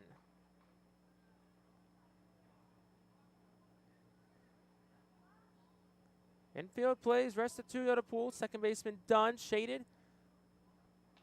Couple steps in a dive to the right of the second base bag. Lindell, here's the pitch. Curveball flared off first base side, but it'll go out of play foul just over the first base dugout suite. We'll be curious to see what happens here. So again, in an 0-2 count, how does Ethan Lindell get himself through Restituyo? And getting to 2 strikes hasn't been the problem. It's been getting either that third strike or getting an out once he gets to 2 strikes. That's been the issue tonight for Ethan Lindell. Nothing in 2, 1 out, top 4. Our Phillies trail by 3. Here's the pitch. Swinging a ground ball towards short. Martinez stays back on it. Couple of gallops, throws across in time. And he retires a speedy Vladimir Restituyo for the second out of the inning. Runner in Boswell stayed at second. That'll bring Zach Veen, the 3-hole hitter, up to the plate. And obviously that's a win for Lindell because Restituyo has been a problem for the Phils so far in these 2 games. Zach Veen, as much of a great prospect as he has been, has not been as much of a problem in the lineup for Reading. First pitch to Veen. This is upstairs for a ball 1-0. Veen is 1 of 2 in tonight's Hartford lineup that has seen Ethan Lindell before. Entered tonight 0 for 3. He's 0 for 2 tonight. So he's yet to record a hit against Ethan Lindell. Up in the count, 1-0 the pitch. Fastball gets the outer half for a called strike, 1-1. It's the second of 6 in this season opening homestand for the Reading Fightin' Phils. 2 teams saw each other 18 times last year. Hartford took the season series 10-8. Here's the pitch. Off-speed pitch. Shot up in the air. High foul territory. Kroon, the third baseman, ranges over with Roberts, the catcher. And he'll hit off the top of the visitors' dugout on the third base side. It'll be foul. Counts 1-2. That's a good curveball by Lindell. And Veen was fortunate just to be able to get a piece of it. And even more fortunate that Matthew Kroon ran out of room before he could squeeze it for the out. These teams saw each other once in Reading last year, twice in Hartford. Reading did win the 1 series here in Baseball Town, 4-2. It's the first of 2 times that Hartford's visiting Reading this summer. They'll be back later on in the summer. 1-2 away the pitch. Swing and a miss. Struck him out on an off-speed pitch. Third strikeout tonight for Ethan Lindell, and that will retire the side in the 4th. No runs on a hit. There were no errors, and 1 stranded for the Yard Goats. We're 3.5 through from FirstEnergy Stadium. Bottom of the 4th after this. Our Phillies up by 3 on the Our Phillies Radio Network. The Louisiana Swamplands. Out here, you're either lunch or you're enjoying it. Make sure you end up on top with the all-powerful lineup of Kia SUVs, like the Telluride, Sportage, and Sorento, equipped with available all-wheel drive, higher ground clearance, and the interior capacity to bring everything you need, so you'll always remain more than a gator's length ahead. Visit your local Kia dealer today to find your next adventure in our ever-capable lineup of SUVs. Kia, movement that inspires. Call 800-3334-KIA for details. Always drive safely. When the Reading Fightin' Phils get hungry, we turn to our team feed partners. Special thanks to Chick-fil-A, Pizza Como USA, Railroad House, Why Missing Restaurant and Bakery, Jersey Mike's Subs, Mimo's Italian Restaurant and Bakery, Subway, and Clean Eats for making sure the Fightin' Phils front office is never hungry on game day. Our staff enjoys delicious meals from our team feed partners. Don't take our word for it. Find out for yourself today. The award-winning Reading Hospital Tower Health Pool Party provides an unforgettable night out with family and friends. Enjoy a baseball game while swimming in the 87-degree heated pool directly behind the right field home run wall. Plus 2.5 hours of all-you-can-eat buffet, photos, and autographs with the crazy hot dog vendor and the Fightin' Phils mascot band. Regular season tickets start at $33. We move to the bottom half of the fourth inning. 5-2 the score. Hartford has the lead over the Reading Fightin' Phils. Once again, Jake Starr, Bob McCool. Thanks for joining us here on the Phils Radio Network. First pitch home to the 8-man Cody Roberts. Misses down for a ball, 1-0. Roberts, Martinez, Rojas. 8-9-1. The 3-2 up for the Fightins in this bottom half of the fourth inning. Nick Garcia back out. Here's the pitch. Swing and fouled back. Counts 0-2. Roberts doubled and scored his first time up in the second. The catcher, who formerly came from the Baltimore Orioles organization, has reached base in 3 straight that he's appeared in. Here's the overhead pitch. That one's lined towards left, and Roberts stays hot, drives it in the left field for a base hit. Second hit tonight for Cody Roberts. That'll bring Pedro Martinez, the 9-man, up to the plate. It's an interesting combination that Al Patrique has as a catcher. Herbert Iser is the younger of the 3 catchers he's got on his roster. He's got a couple of veteran catchers, Max McDowell and Cody Roberts. As Jake said, Cody Roberts coming over from the Orioles organization in the offseason.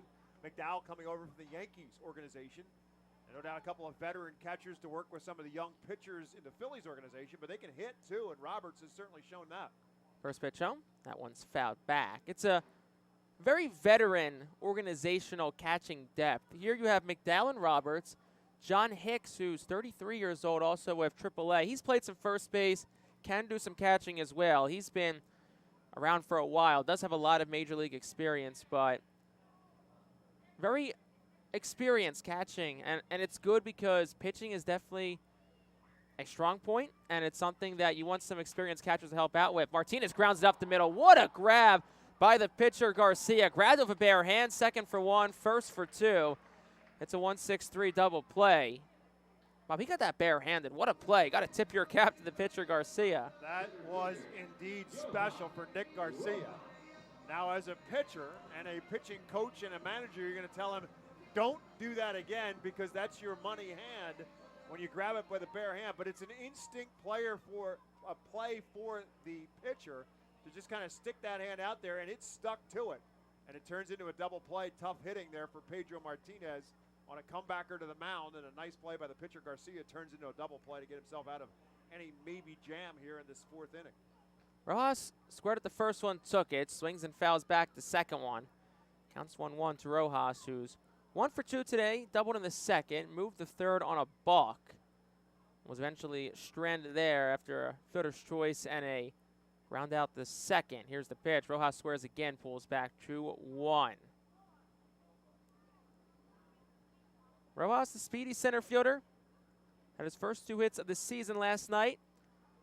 Started the season off 0 for 12. Here's the pitch in tight. Rojas scurries back. So if you're Johan Rojas, now you got to kind of forget about that the inning kind of got deflated right out of the gate. Try to get it started right back up again. Top of the lineup up. Chance for the Phils to do something. 3-1, 2 outs. The pitch. And there for a called strike 3-2. Rojas was already unstrapping the shin guard on his front left ankle. He'll have to get back in quickly. He'll ask for time with the 14-second pitch clock. Probably a smart time from Rojas there. And while he called time real quick, you like anniversaries, Bob. Everyone remembers their wedding anniversary, their birthday. I'll tease that up to what I'm going to say after this pitch, but it's a big anniversary in the Phillies organization. 3-2. That's fouled back. So 10 years ago today, April 12, 2013, here in Reading, the rebranded Fightin' Phils, went from the Reading Phillies to the Reading Fightin' Phils, made their home debut with a 3-1 win over Erie.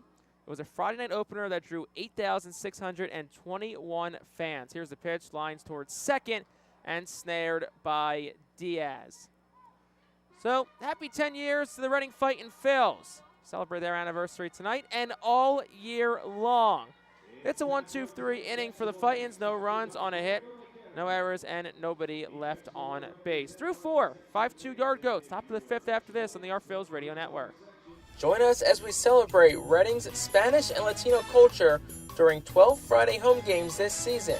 The Savage 61 Fiesta Fridays presented by Tito's Handmade Vodka, High Noon Sun Sips, Catay Law Offices, Suburban Brewing Company, Carl's Cards and Collectibles, Humane Pennsylvania, Star City Boxing, Apis Services, Supportive Concepts, and Affordable Home Care. Fiesta Friday features special Los Luchadores de Reading uniforms, Hispanic and Latino food and music, and other culture elements throughout the ballpark. Get your tickets now by calling 610-370-BALL, online at rphils.com or at the Customers Bank ticket office. To honor the 275th anniversary of Reading, the Phils will play as the Reading Keystones on all Thursdays and select Tuesdays in 2023. Tuesdays are brought to you by Coatesville VA Medical Center. Join us for 11 Keystone Throwback Thursdays thanks to Burke's Career and Technology Center, H&F Heating and Cooling, and Rip It Baseball Town Charities batting cages. Come celebrate the 275th anniversary of Reading and enjoy some great baseball on Throwback Thursdays in 2023. Get your tickets now by calling 610-370-BALL, online at rphils.com or at the Customers Bank ticket office. Top of the 5th inning, our score, Hartford 5, Reading 2. And we got ourselves an Alvernia University Golden Wolves call to the bullpen. That brings in Adam Leverett for the second time this year, like we said in a couple innings ago. Inning in 2/3 against Richmond on Saturday. Did strike out to no runs, no hits. And Bob just looking to keep it a 3-run deficit. 6'4", 190-pound right-hander, 24 years of age, originally from Macon, Georgia. First pitch to Hunter Goodman, down low for a ball 1-0. Adam Leverett back in Reading for the second season, made 29 appearances last year for Reading, 11 of them as a starter, 18 obviously them as a reliever. Pitched 74 and 2/3 innings, had 84 strikeouts and 28 walks. A number that kind of makes you stand up and say, 14 home runs surrendered by Adam Leverett last year in 74 innings pitched. I hope the Hartford Yard Goats aren't aware of that because they've already had their fair share of home runs so far in this 2-game series. Counts 1-1 after a foul back by Goodman. Pitch is grounded towards third. Scooped by Kroon. Will fire it across the diamond in time. For the first out of the inning, Colin Simpson up. Leverett last year spent some time also on the injured list. Missed about 4 weeks, May 18th to June 11th. One strength of him last year was his strikeouts. Averaged 10.1 strikeouts per 9.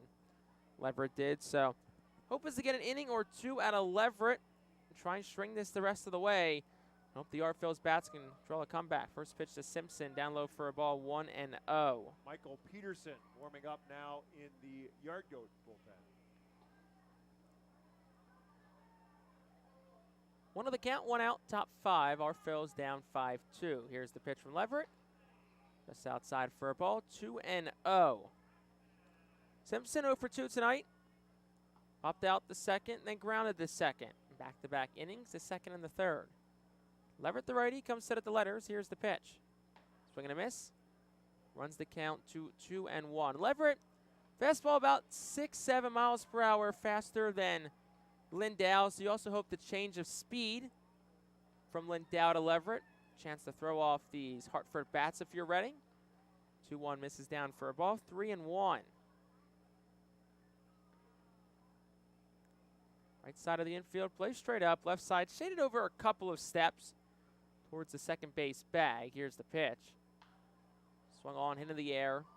It'll slice out of play foul to the left side. Count stays 3-2 to Colin Simpson. Colin Simpson, 5'7", 228 pounds. Strong young man. Bats from the left side. Here's the pitch. That one's driven in the air out towards center. Rojas darts back. Still going back at the track. He'll reach up, and he will make the catch. Nice play by Johan Rojas as Simpson gave that one a charge. And also, I want to take a moment to shout out tonight's team feed, Mimo's Italian Restaurant and Pizzeria, located conveniently at 290 Morgantown Road in Reading, has been serving the Bucks County community with authentic Italian dishes since its grand opening in 1997. The wide selection of homemade Italian favorites, you're sure to enjoy an amazing meal for everyone and your family. First pitch in there for a called strike 0-1. In addition, Mimo's newly renovated space, the perfect spot for private parties and events. Mimo's is a proudly family-owned and operated and has been voted best in Berks on multiple occasions. That one's hit in the air well out towards left center field. Rojas and Tatum both going back. Rojas is there, and he'll make the catch, and that will retire this side. So go check out Mimo's for yourself. Mimos.org for more, and it's a proud 2023 Fightin' Phil's team feed partner. Quick inning, 1-2-3, go down the yard goats. We're halfway home from FirstEnergy Stadium. Bottom of the fifth after this here on the Our Phil's Radio Network. For top flight local jobs, go with who you know. JP Mascaro and Sons are a leading waste removal company. To meet today's employment and service demands, Mascaro is upgrading its already highly competitive employee wage and benefit package for drivers, collection crew helpers, and other positions. Call 888-MASCARO, M-A-S-C-A-R-O, for details. Work for an established local family business committed to its employees. Again, call 888-MASCARO today or apply online at www.jpmascaro.com.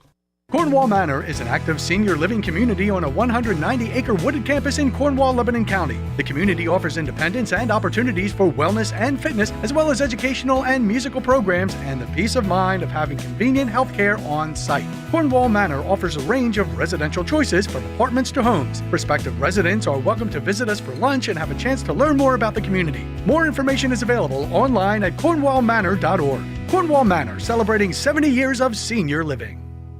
ROG Orthodontics is the proud official partner of the ROG Orthodontics Fightin' Phil's Kids Club. Join today at Fightins.com to get your free ROG Orthodontics Kids Club t-shirt and visit FantasticSmiles.com for more information on why ROG Orthodontics is voted #1 in Berks and Monco. ROG Orthodontics and the Fightin' Phil's, two great hometown partners.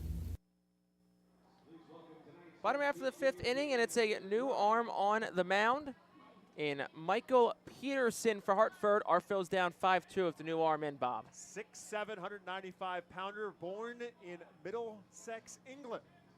28 years of age, pitched at Riverside Community College in California. He was on Great Britain's team in the World Baseball Classic, and he can bring some cheese. First pitch home. That's taken for a ball by Oliver Dunn. 2-3-4 due up for the R. Phils. And I say it's about his fastball. He throws a first pitch curveball with Oliver Dunn. Well, you know what the scouting report says. Trying to mix it up here against Dunn. Here's the pitch. That's down low for a ball. Count runs to 2-0. And that fastball at 99. First appearance of the year came on Friday against Bowie. Inning pitch, one hit, struck out a couple, didn't allow a hit or a run. That one showed in the air well out towards left center. Boswell going back, does have a read on it, and will make the catch in the left center field gap. So one out in the inning. Carlos De La Cruz, the batter, working against Peterson. One out, bottom 5. 5-2, Yard Goats have the lead.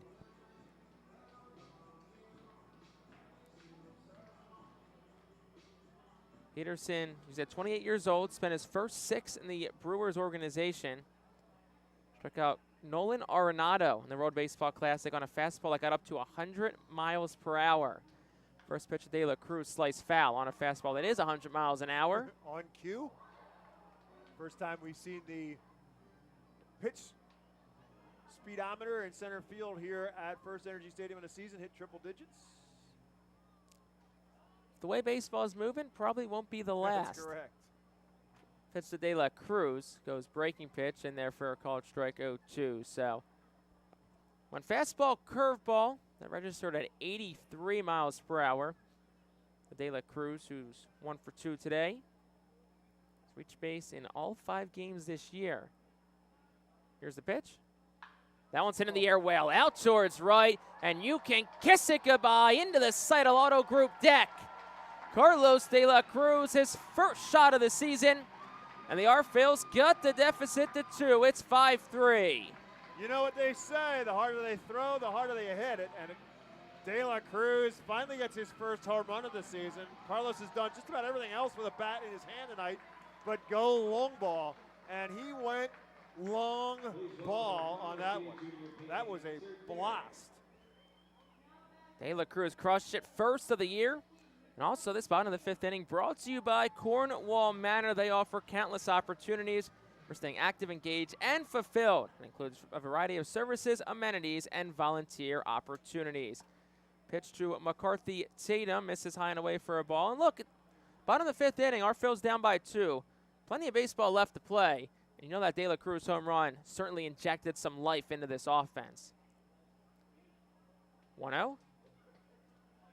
It's also a great sign for Carlos De La Cruz. First pitch fastball at 100 miles an hour that he got jammed on and fouled it off. Then he was fooled greatly on a curveball that was a 17-mile-an-hour difference between fastball and curveball. He gets right back and he times it up perfectly to drive it into the seats. That one dribbled on the ground, left side. Carreras, a shortstop, charges, tried the bare hand, it won't get it. That'll be likely an infield single for Tatum. We'll wait the official ruling. So Tatum now on base all 3 times, and now the Phils will bring the tying run to the plate, Baron Radcliffe. And Baron Radcliffe, a guy who we know has some power. We saw it last night. Will go down as a hit for Tatum. So his second hit today. He's also reached base all 3 times tonight. So now Baron Radcliffe steps in. 1 away, bottom 5. Our Phils knocking on the door, down 5-3. Peterson set of the letters. Here's the pitch. Drops an off speed in there for a called strike 0-1. You know, if Radcliffe can turn on a fastball here and square it up. He hit one close to the event center last night. I think that top row of billboards out in right center field might have to watch out. Peterson set. Long hold, here's the 0-1. Radcliffe dribbles it foul. Barron has drawn some comparisons. Romo, the catcher, took the worst of that one. Actually knocked his mitt off of his hand. Trainer now will come out and take a look at Drew Romo, their outstanding catching prospect. But Baron Radcliffe has drawn comparisons in the Phillies organization to Ryan Howard, and you can understand why. Both big, strong young men and left-handed hitters, and they kind of have that same approach and all but the same look in the batter's box. Now, if the results for Baron Radcliffe can be anywhere close to what Ryan Howard did, whether it was here in Reading, where he had then set a home run record that was eventually broken by Dylan Cousins, but ultimately what he was able to do successfully in Philadelphia as well. That's the Fightin Phil's hope and Baron Radcliffe's hope as well. So athletic trainer makes his way back to the dugout. Romo will stay in this ball game. Counts 0-2, 1 out. The man on first to Baron Radcliffe. Peterson set at the letters. Here's the pitch. Radcliffe throws that one in the air out towards left, but it'll slice out of play foul. Fastball at 100.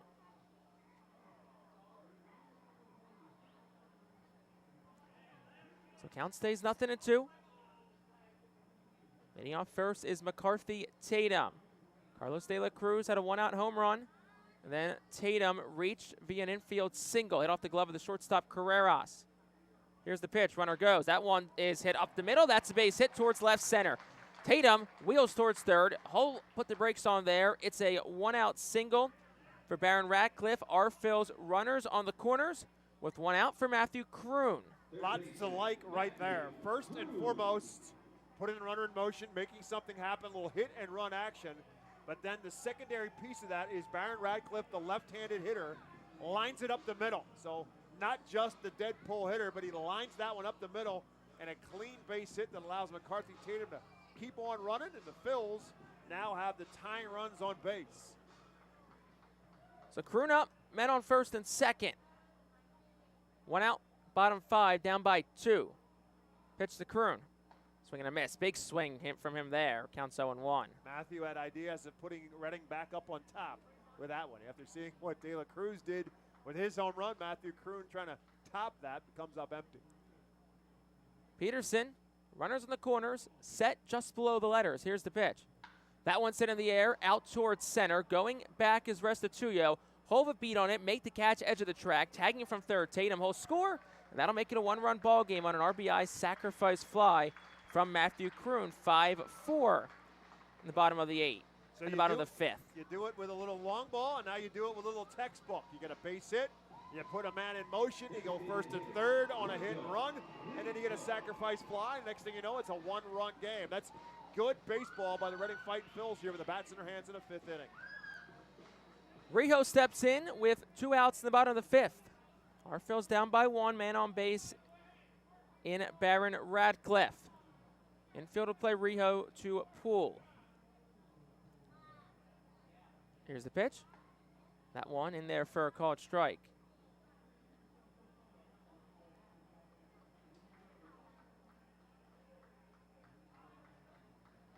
Nothing on to Rijo, who bats from the right side. Here's the pitch. Underneath that one, hit in the air, straight up in the infield. Converging is the first and third baseman, but never mind. Peterson will make the catch. Usually, you don't see a pitcher make a play, but in that instance, that's what happened. So P1 to end the inning. But the Phils get 2 on 3 hits, including a long home run from Carlos De La Cruz. So 5-4 through 5, top of the 6th. Up next after this on the Phils Radio Network.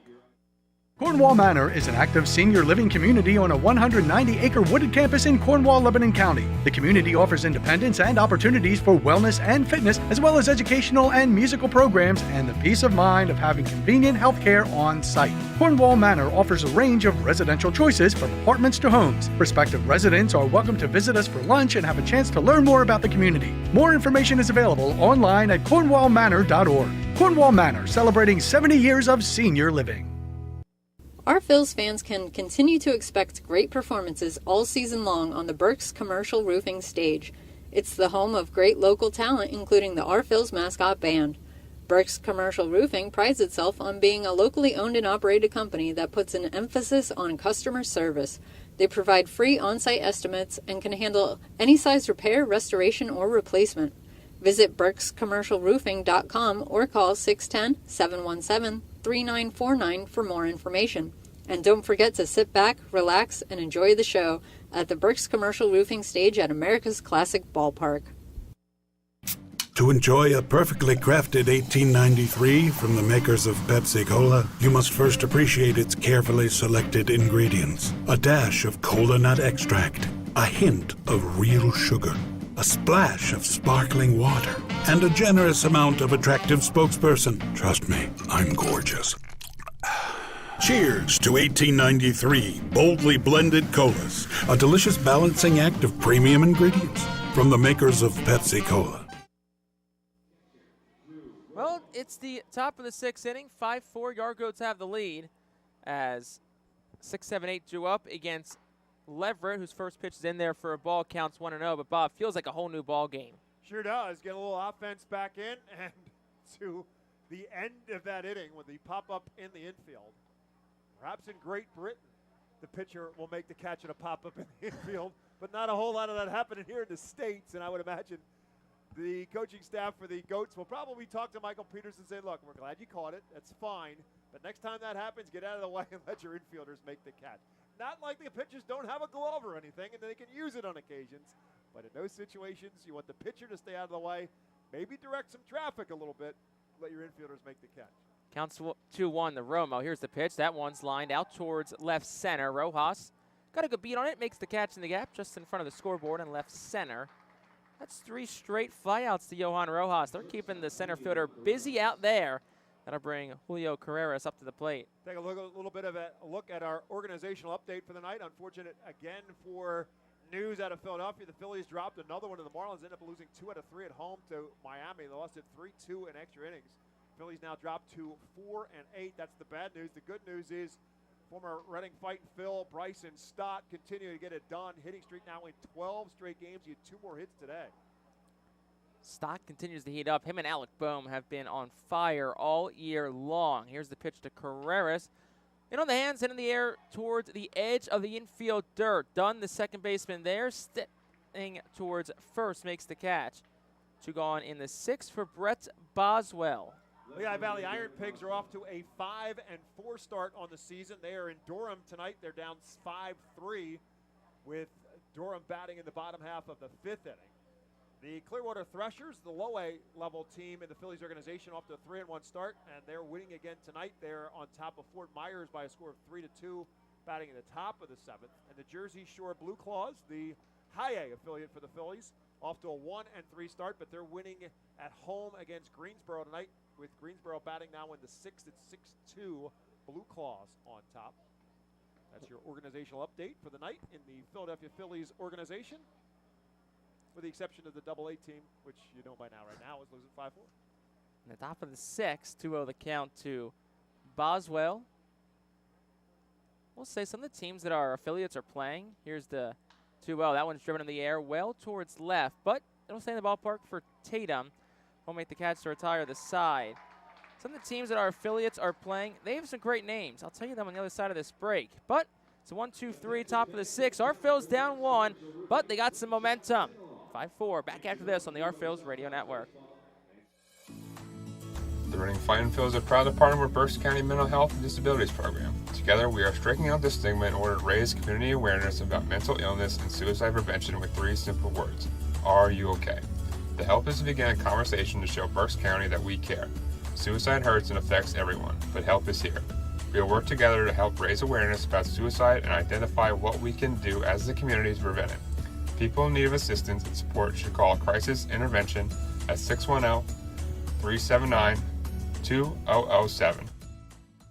Spend some quality time with the family by taking them out to the ball game every Sunday home game at FirstEnergy Stadium. Sundays are Berks Packing Sunday Family Fun Days, presented by Golden Oaks Golf Club, PA Army National Guard, Culligan Water, Aspen Home Improvements, and Rip It Baseball Town Charities batting cages. Get 4 tickets, 4 hot dogs, and 4 sodas for only $56 when purchased in advance. Join us for Berks Packing Sunday Family Fun Days at all Sunday home games all season long at FirstEnergy Stadium. Looking for the place to have the ultimate family fun at the Fightin' Phil's game? Look no further than Capital Blue Cross Funland. Capital Blue Cross Funland features the most exciting games and entertainment at the ballpark, including speed pitch, mini golf, ring toss and peach basket toss, mascot autograph booth, a bounce house, and the incredible giant inflatable slide.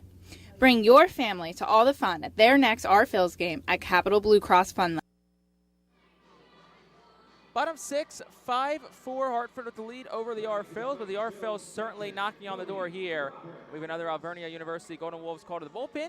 For Hartford, it is Phineas Delbonta Smith, the righty who's in. He'll get 8-9-1 in the Our Phils lineup.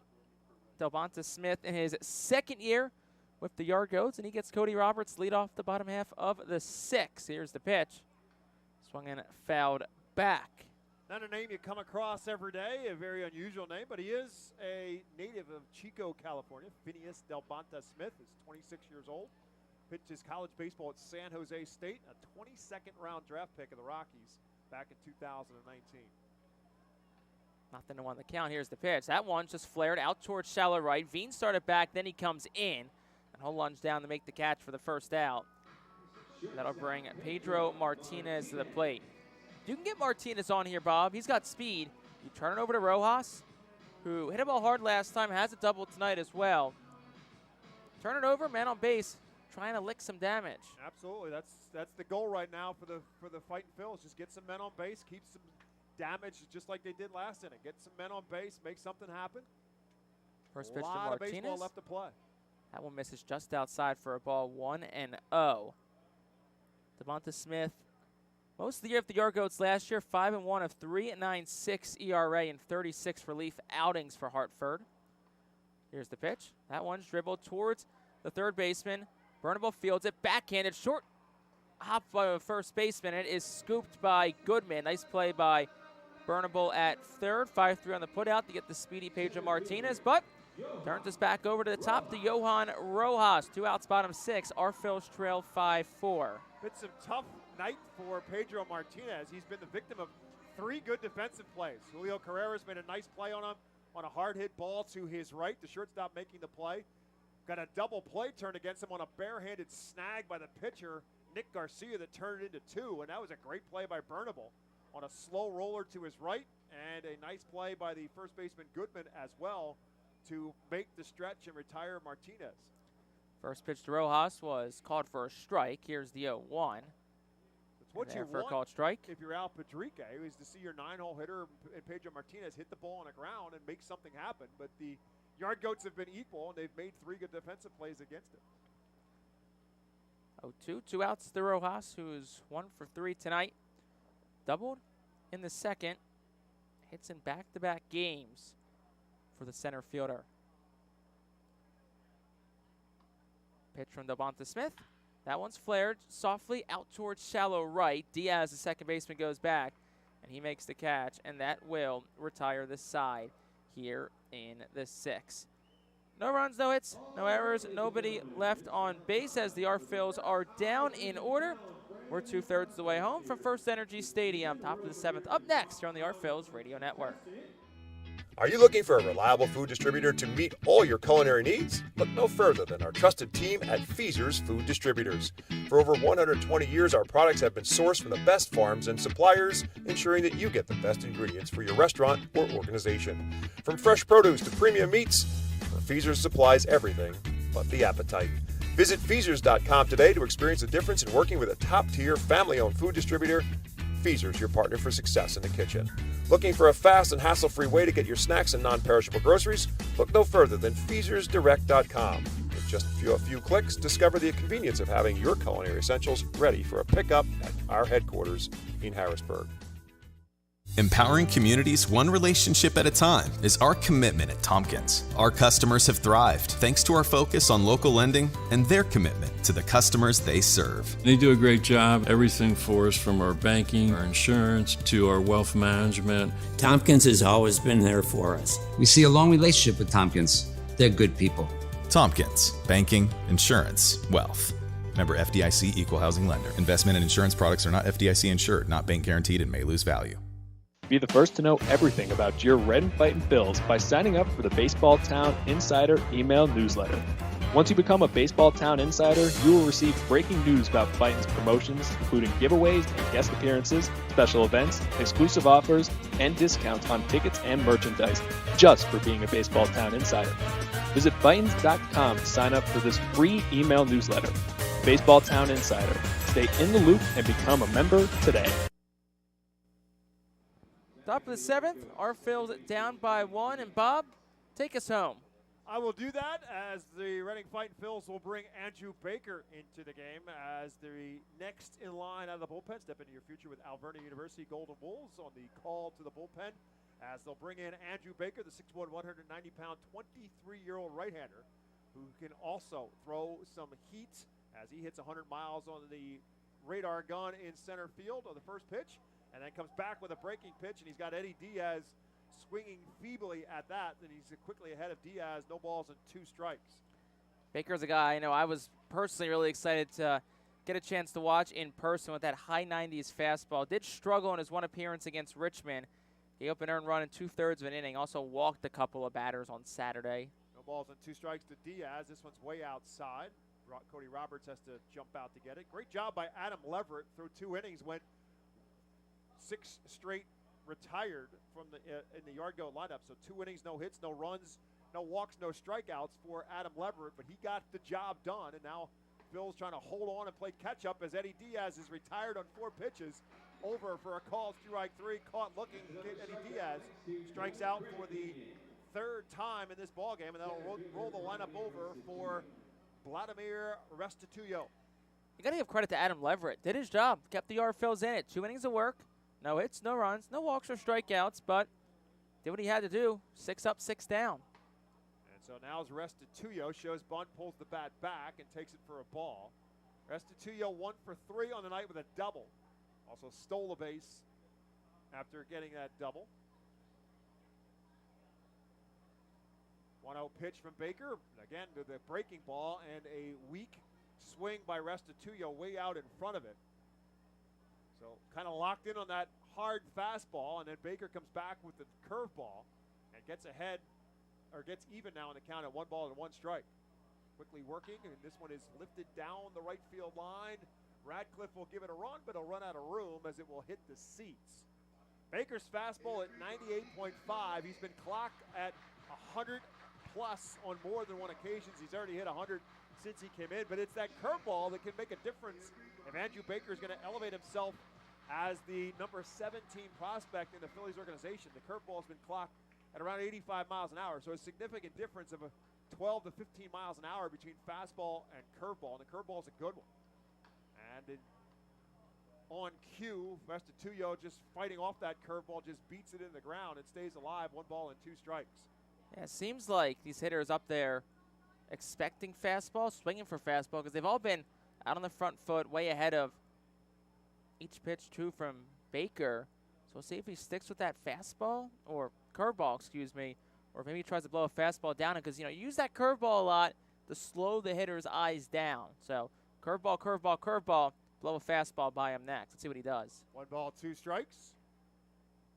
It is the fastball, a slow roller. Pedro Martinez will charge it, but he will not be able to pick it cleanly. We'll see if they give it a base hit or an error on Martinez, who's played pretty well so far in this series at shortstop.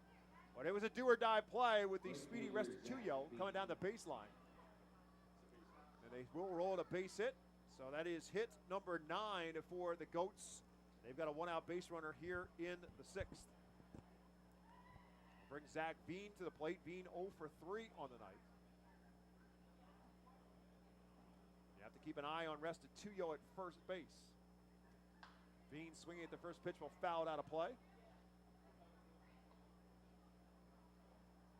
Andrew Baker, the number 17 prospect, as I mentioned, he is on the Phillies 40-man roster. Last year at Jersey Shore, 40 games, 43 and 2/3 innings pitched, 61 strikeouts, but 24 walks to go along with it. Takes a long time here at the stretch, comes to the plate, misses it way outside on that curveball, and it's 1-1 now to the left-handed hitting Zach Veen.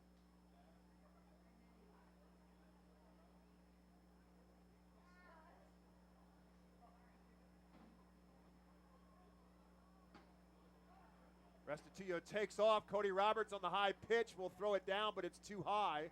And Restituyo does pick up the stolen base, his second of the night. Really no chance for Roberts on that one on a pitch that was way up high. He had to literally jump up and make the catch and then try to get down and make the throw, and had no shot to get Restituyo.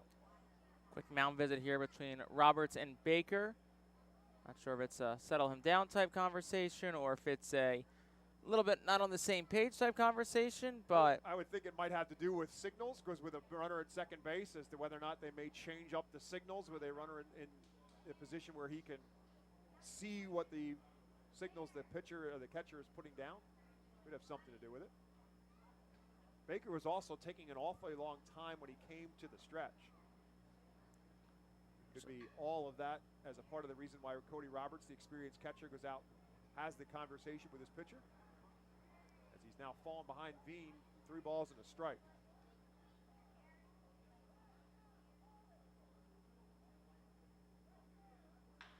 Tapped down the first baseline. De La Cruz will make the play, but they'll say he was in foul territory. And it's a good thing for Zach Veen. He didn't even break out of the box. So Carlos De La Cruz could have kicked that around a little bit and still made the play, but it is a foul ball, and now the count is full. Restituyo will have to go back to second. still a nice job by De La Cruz. Gets to that ball quickly. You know, first base a position that De La Cruz slowly learning. Was working with Al Patrique on some first base fundamentals this afternoon before batting practice. Just slowly but surely getting more confident and more sure-handed at first base.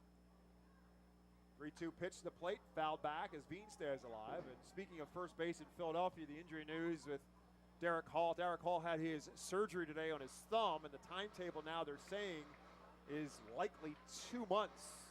So obviously with Rhys Hoskins out for the year and now Derek Hall out for at least 2 more months, there is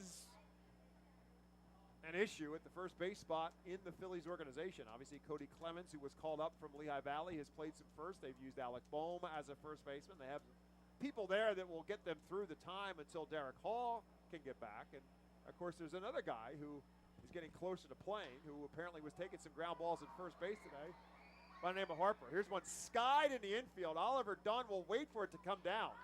That was up there for a long time, and Dunn eventually is able to make the catch, and Bean is retired for the second out here in the 7th inning. That one was hit a mile high up in the air, but yeah, could Bryce Harper play first for the Phillies? We'll see. I saw the Phillies Instagram post say it was a picture of Harper taking ground balls, and I saw a first baseman's man, and I was like, it's interesting because it's probably not, if he comes back in May or June, probably not, but maybe you get to August and you're at a point where like, you don't want to throw all the time, but you're willing to throw a little bit. Here's Hunter Goodman, who's got a home run to show for his effort tonight. And right now, that home run is the difference on the scoreboard. It was a solo home run in the third. It has Hartford on top right now, 5-4. Literally right now as we speak, I get an update from The Athletic. Bryce Harper to first base, question mark? They're listening, Bob. That's the smart people do. Pitch way out in front is Goodman on that curveball, and now he finds himself in a no balls and 2 strikes count. Whether it be on Facebook, whether it be on YouTube, or whether it be on Twitch, you can listen to all of our action here for all the home games on the Reading Fightin' Phils radio network. Phils on at home for the remainder of the week through Sunday afternoon here at FirstEnergy Stadium. Goodman drives one deep in the left center field. Tatum will take a jog, and he'll take a look and says goodbye. Hunter Goodman again goes deep, bounced it nearly off his face on the scoreboard here in left center field. Hunter Goodman with a shot deep in the left field. A 2-run home run makes it 7-4, Hartford on top. That's one of those, if you're the Phils, you feel good, you're working your way back into the game, and then Goodman, who's looked so great tonight, second home run, as you said, Bob, just shoots one towards the scoreboard, and that's one, swings the pendulum back Hartford's way. But if you're the Phils, you still got 3 at-bats, 9 outs to work with, just still got to try and chip away like they've been. So 2 home runs and now 3 RBIs on the night for Hunter Goodman. And a 7-4 difference on the scoreboard as Colin Simpson will step into the plate. And the first pitch to him is ball 1. 1-0 pitch, way up and inside. 2 balls and no strikes to Simpson. Mention about the strength of Colin Simpson, 5'7", 228 pounds, was a very good gymnast, believe it or not, when he was a kid. In fact, won a state championship in Oklahoma as a 6-year-old. 2-0 pitch to him is over for a called strike 1. And to look at him, you wouldn't know it, but the rumor on the Yard Goats organization is that Colin Simpson, he says he can do a backflip standing. Oh, let's see it. Tries to check his swing there and cannot. And now Baker has come back and even the count, 2 balls and 2 strikes. Do you remember NASCAR driver Carl Edwards back in the day? Whenever he would win, he would do a backflip off the roof of his number 99 car in Victory Lane. And this one's up and in, spins Simpson out of the way. It's 3-2. Whereas Ozzie Smith for the St. Louis Cardinals used to do the running backflips coming from the dugout at the shortstop, but that was a running backflip. This is a standing backflip. I want to see it. You're right. Anybody, I could say I can do it, but can I back it up? Simpson says he can. Swing and a miss, and Baker strikes him out to end the inning, but more damage done by the Yard Goats here in the 7th on the 2-run home run by Hunter Goodman. We head to the bottom half of the 7th inning, and the hole a little bit deeper for the Fightin' Phils to climb out of. They now trail 7-4. Nursing home neglect is a serious problem. If you or a loved one has suffered from bed sores obtained in a nursing home or a fall down in a nursing home resulting in a fracture, our friends at Swartz Culleton can help. Call the attorneys at Swartz Culleton for a free consultation. Their phone number is 1-800-JUSTICE. That's 1-800-587-8423. Once again, call 1-800-JUSTICE today. Swartz Culleton is a proud sponsor of the Reading Fightin' Phils. International Fireworks is the official fireworks provider of the Phils. International Fireworks shoots every fireworks show throughout the season, including 8 Mega Blast fireworks shows. International Fireworks also provides the pregame fireworks after the national anthem at each game. International Fireworks has a nearby retail store in Douglasville, Pennsylvania. where you can purchase all of your fireworks. Visit fireworksrus.com for more information about the International Fireworks Retail Store in Douglasville.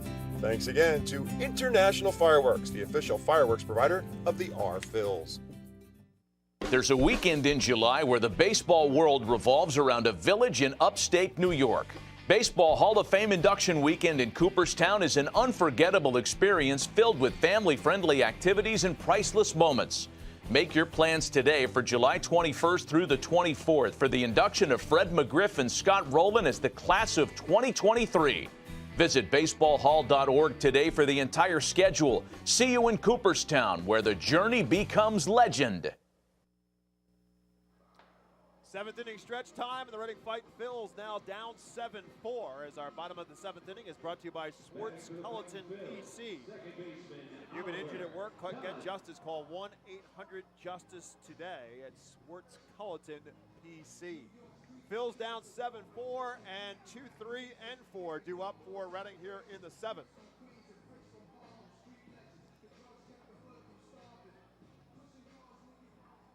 Phineas Delbonta Smith still out there on the mound for now his second inning of work for the Yard Goats.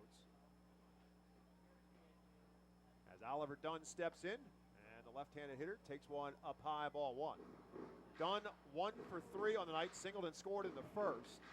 Was safe on a bizarre play that he essentially was safe at fielder's choice on an interference play on a pop-up in the infield with Johan Rojas at third base, and interfered with the third baseman Bernable trying to make a catch in foul territory or right down the third base line. So Dunn was awarded first and Rojas out on the fielder's choice.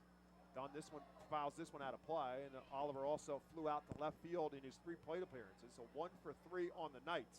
And now 1 ball and 2 strikes facing Delbonta Smith in his second inning of work. 1-2 pitch to Dunn. Lined into center field for a base hit. Carreras tried to make the diving stop but could not get there. So Oliver Dunn has his second hit, and back-to-back 2-hit games now for Dunn, batting in the 2-hole. 10th hit tonight for Reading. As we said, the offense these last couple of games has certainly started to look better. They've surpassed their most hits in a game. They had 9 last night. The first game of the 6-game series, they just got number 10. Really no time better than number 11, and perhaps a long one here from De La Cruz again. That's what happened last time with Carlos De La Cruz as he greeted Michael Peterson with a bomb to left field for his first home run of the year. His second hit of the night, 2 for 3 on the night. He also singled back in the first inning.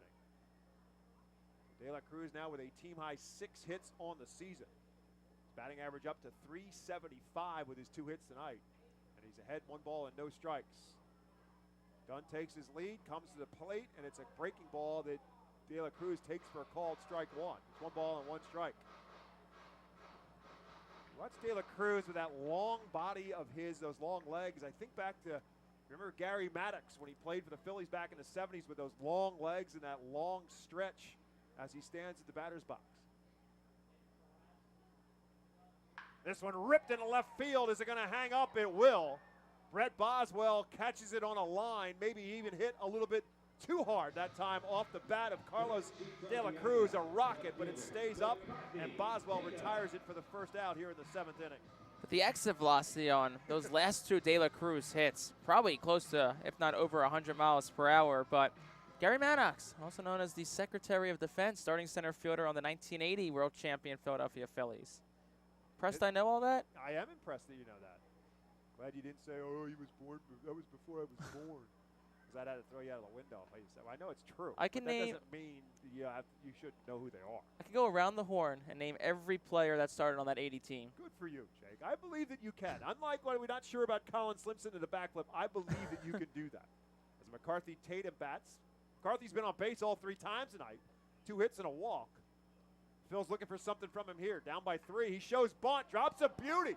Phineas Smith off the mound will make the throw to first and just in time to get McCarthy Tatum. Dunn will move up, but Tatum was clearly bunting for a base hit there. I don't think they'll give him a sacrifice on that, although it does have the same effect. But Tatum looking for a base hit. That was a beauty. and maybe only because the pitcher fielded it and had the arm strength to get it there to just get McCarthy Tatum at first base. And no sacrifice called by our official score, just a 2-3 putout.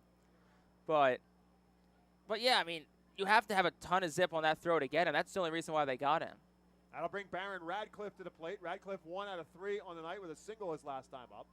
So Dunn now in scoring position. Now timeout called at the plate. This is going to be a pitch clock violation on Phineas Delbonta Smith. And now Drew Romo, the catcher, will call a timeout and go talk to him. And I believe that's the reason for the pitch clock violation. I'm assuming mix up in terms of signals. And now the pitching coach, Blaine Beatty, will also make a visit to the mound.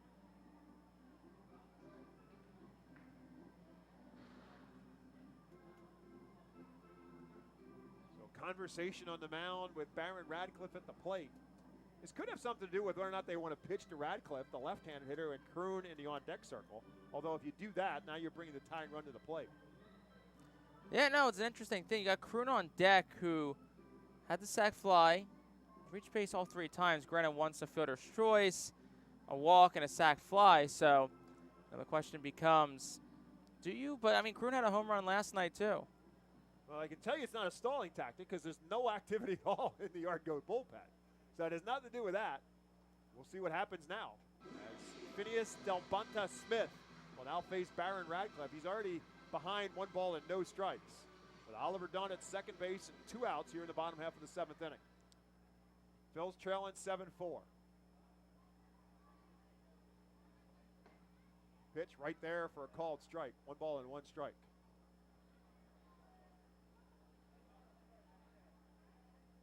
Back to your theory, Jake, about after a visit to the mound and pitches over, the next pitch generally over for a called strike.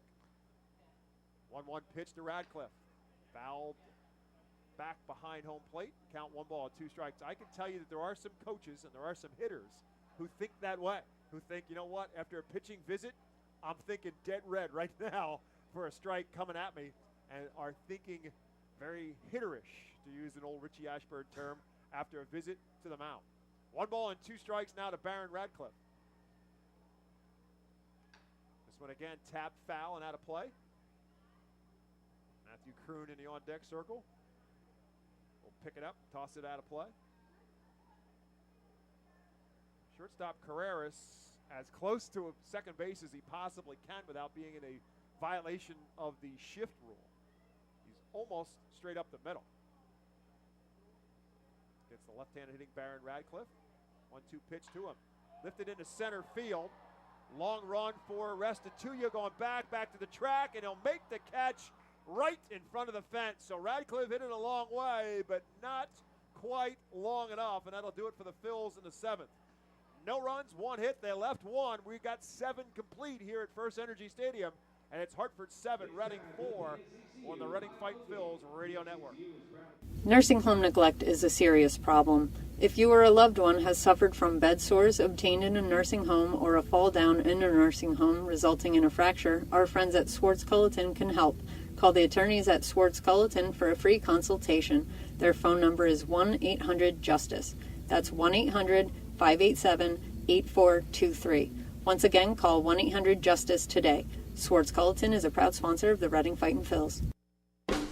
Celebrate the history of our national pastime at the National Baseball Hall of Fame and Museum in Cooperstown. See priceless treasures that'll bring your baseball memories to life. Connect with events that have shaped and changed the game and our country. Our stories to tell, your memories to share. Plan your visit today at baseballhall.org.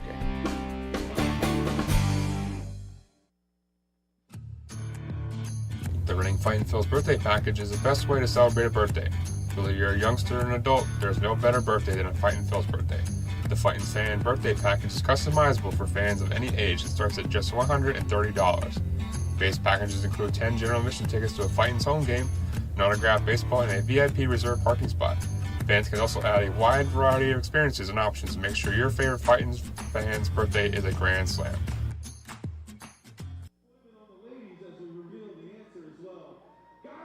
Welcome back back to FirstEnergy Stadium. Another pitching change brought to you by Alvernia University Golden Wolves.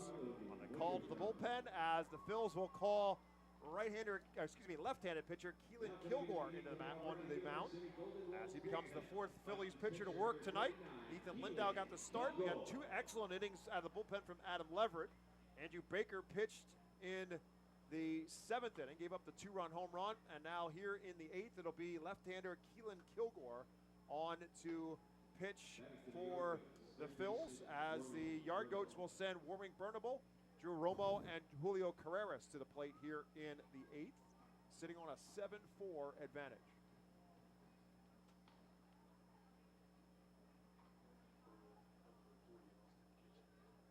First pitch from Kilgore misses for a ball. Burnable 2 for 3 on the night, swings in this one and comes up empty. And the count now 1 ball and 1 strike on the 94-mile-an-hour fastball from Keelan Kilgore. Born in Wichita, Kansas, played his college baseball at Wichita State. 17th round draft pick of the Phillies. Off-speed fastball here that Burnable cannot catch up to. And he's worked himself ahead of Burnable, now 1 ball and 2 strikes. Numbers for Andrew Baker: 1 inning, 2 hits, 2 runs, no walks, and 2 strikeouts. But it was the 2-run home run by Hunter Goodman that makes the difference. Turned a 5-4 game into a 7-4 game. This one hits. No, it did not. Thought it hit Burnable in the leg, but it did not. It rolls all the way to the backstop. So the count now 2 balls and 2 strikes. So the 2 hardest throwers in the respective bullpens, Peterson for Hartford and Baker for Reading, the 2 fastest fastballs in the bullpen, both giving up some home runs in this game. Both get roughed up a little bit, without a doubt. Pitch to Burnable is lined into the gap in left center field. McCarthy Tatum closes in on, makes the diving catch. He does hold on. Nice play by McCarthy Tatum on his knees. Takes another extra base hit away from Warming Burnable. Nice play by Tatum, but the direction baseball's going in nowadays, Bob, is guys are throwing harder. Guys are throwing harder nowadays, Bob, so it's like hitters are ready for it. So that's why a lot of times it's about where you can put your spots. Not throwing 99 a lot of times isn't good enough anymore. You have to throw 99 with precision.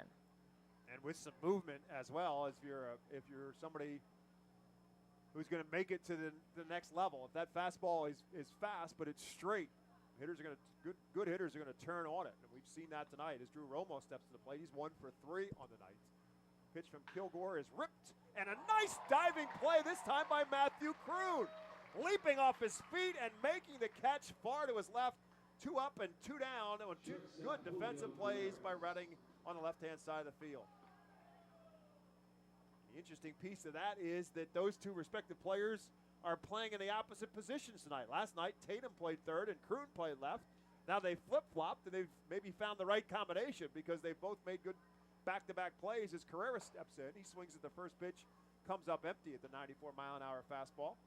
Carreras with a 3-run home run back in the 2nd inning, 1 for 3 on the night. Now batting at .263 on the season. And up to 5 RBIs with his 3 tonight. Had a solo home run last night. 0-1 pitch, big swing, no contact again. Kilgore gets ahead, no balls and 2 strikes. Pitched last year at both Clearwater and Jersey Shore, but pitched through some elbow issues a year ago. Comes to the 0-2 pitch. This one is in the dirt, ball 1. Activated August the 29th. Pitched 5 games in Clearwater and then 3 more at Jersey Shore. Total of just 8 2/3 innings pitched. Comes Cody Roberts, thought he got strike 3, but instead the count will go full.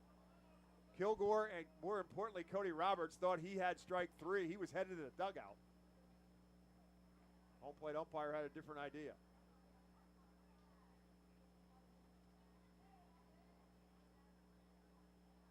This one lifted foul and out of play. To correct myself, the count is 2 balls and 2 strikes with that foul ball. Brett Boswell waiting in the on-deck circle for the Goats if Carreras can get on board. Top half of the 8th inning, Hartford 7, Reading 4. Phil's down to their final 6 outs, trying to avoid a potential 0-5 start. Big swing, no contact, and Kilgore gets the strikeout. 1, 2, 3 go the Goats here in the 8th. We will head to the bottom half of the 8th. And again, the score, Hartford 7, Reading 4. Baseball fans, introducing Bally Live, the only app where minor league baseball fans can score major rewards. When you stream your favorite teams live, you'll score rewards. When you chat with friends during a watch party, you'll score rewards. And when you test your skills at trivia, you'll score rewards. Being a fan of minor leagues has never been so rewarding. So what are you waiting for? Download Bally Live for free from the app or Play Store and start scoring rewards today. Berks Immunization Coalition works to provide leadership and education in promoting age-appropriate immunization across the lifespan for all residents of Berks County. This is a coalition comprised of local physicians, nurse practitioners, school nurses, immunization coordinators, immunization advocates, and pharmaceutical representatives working to encourage continuity of immunization through medical resources. They focus on educating both the community and the providers. For more information, please visit www.immunizeba.org and click Local Coalitions. Baseball Town Charities is a nonprofit 501c3 charitable organization founded to keep baseball alive in Reading. Youngsters can benefit from the many life lessons the game can offer. Baseball Town Charities currently supports kids and adults with mental and physical disabilities through the Baseball Dream League. Baseball Town Charities also supports inner-city baseball development through the Rip It for Life program, which provides growth both on and off the baseball field. For more information, please visit baseballtown.org. New pitcher for the Yard Goats is Austin Kitchen. Left-hander will come in to pitch now for Hartford in the bottom half of the 8th inning with the Reading Fightin' Phils down 7-4.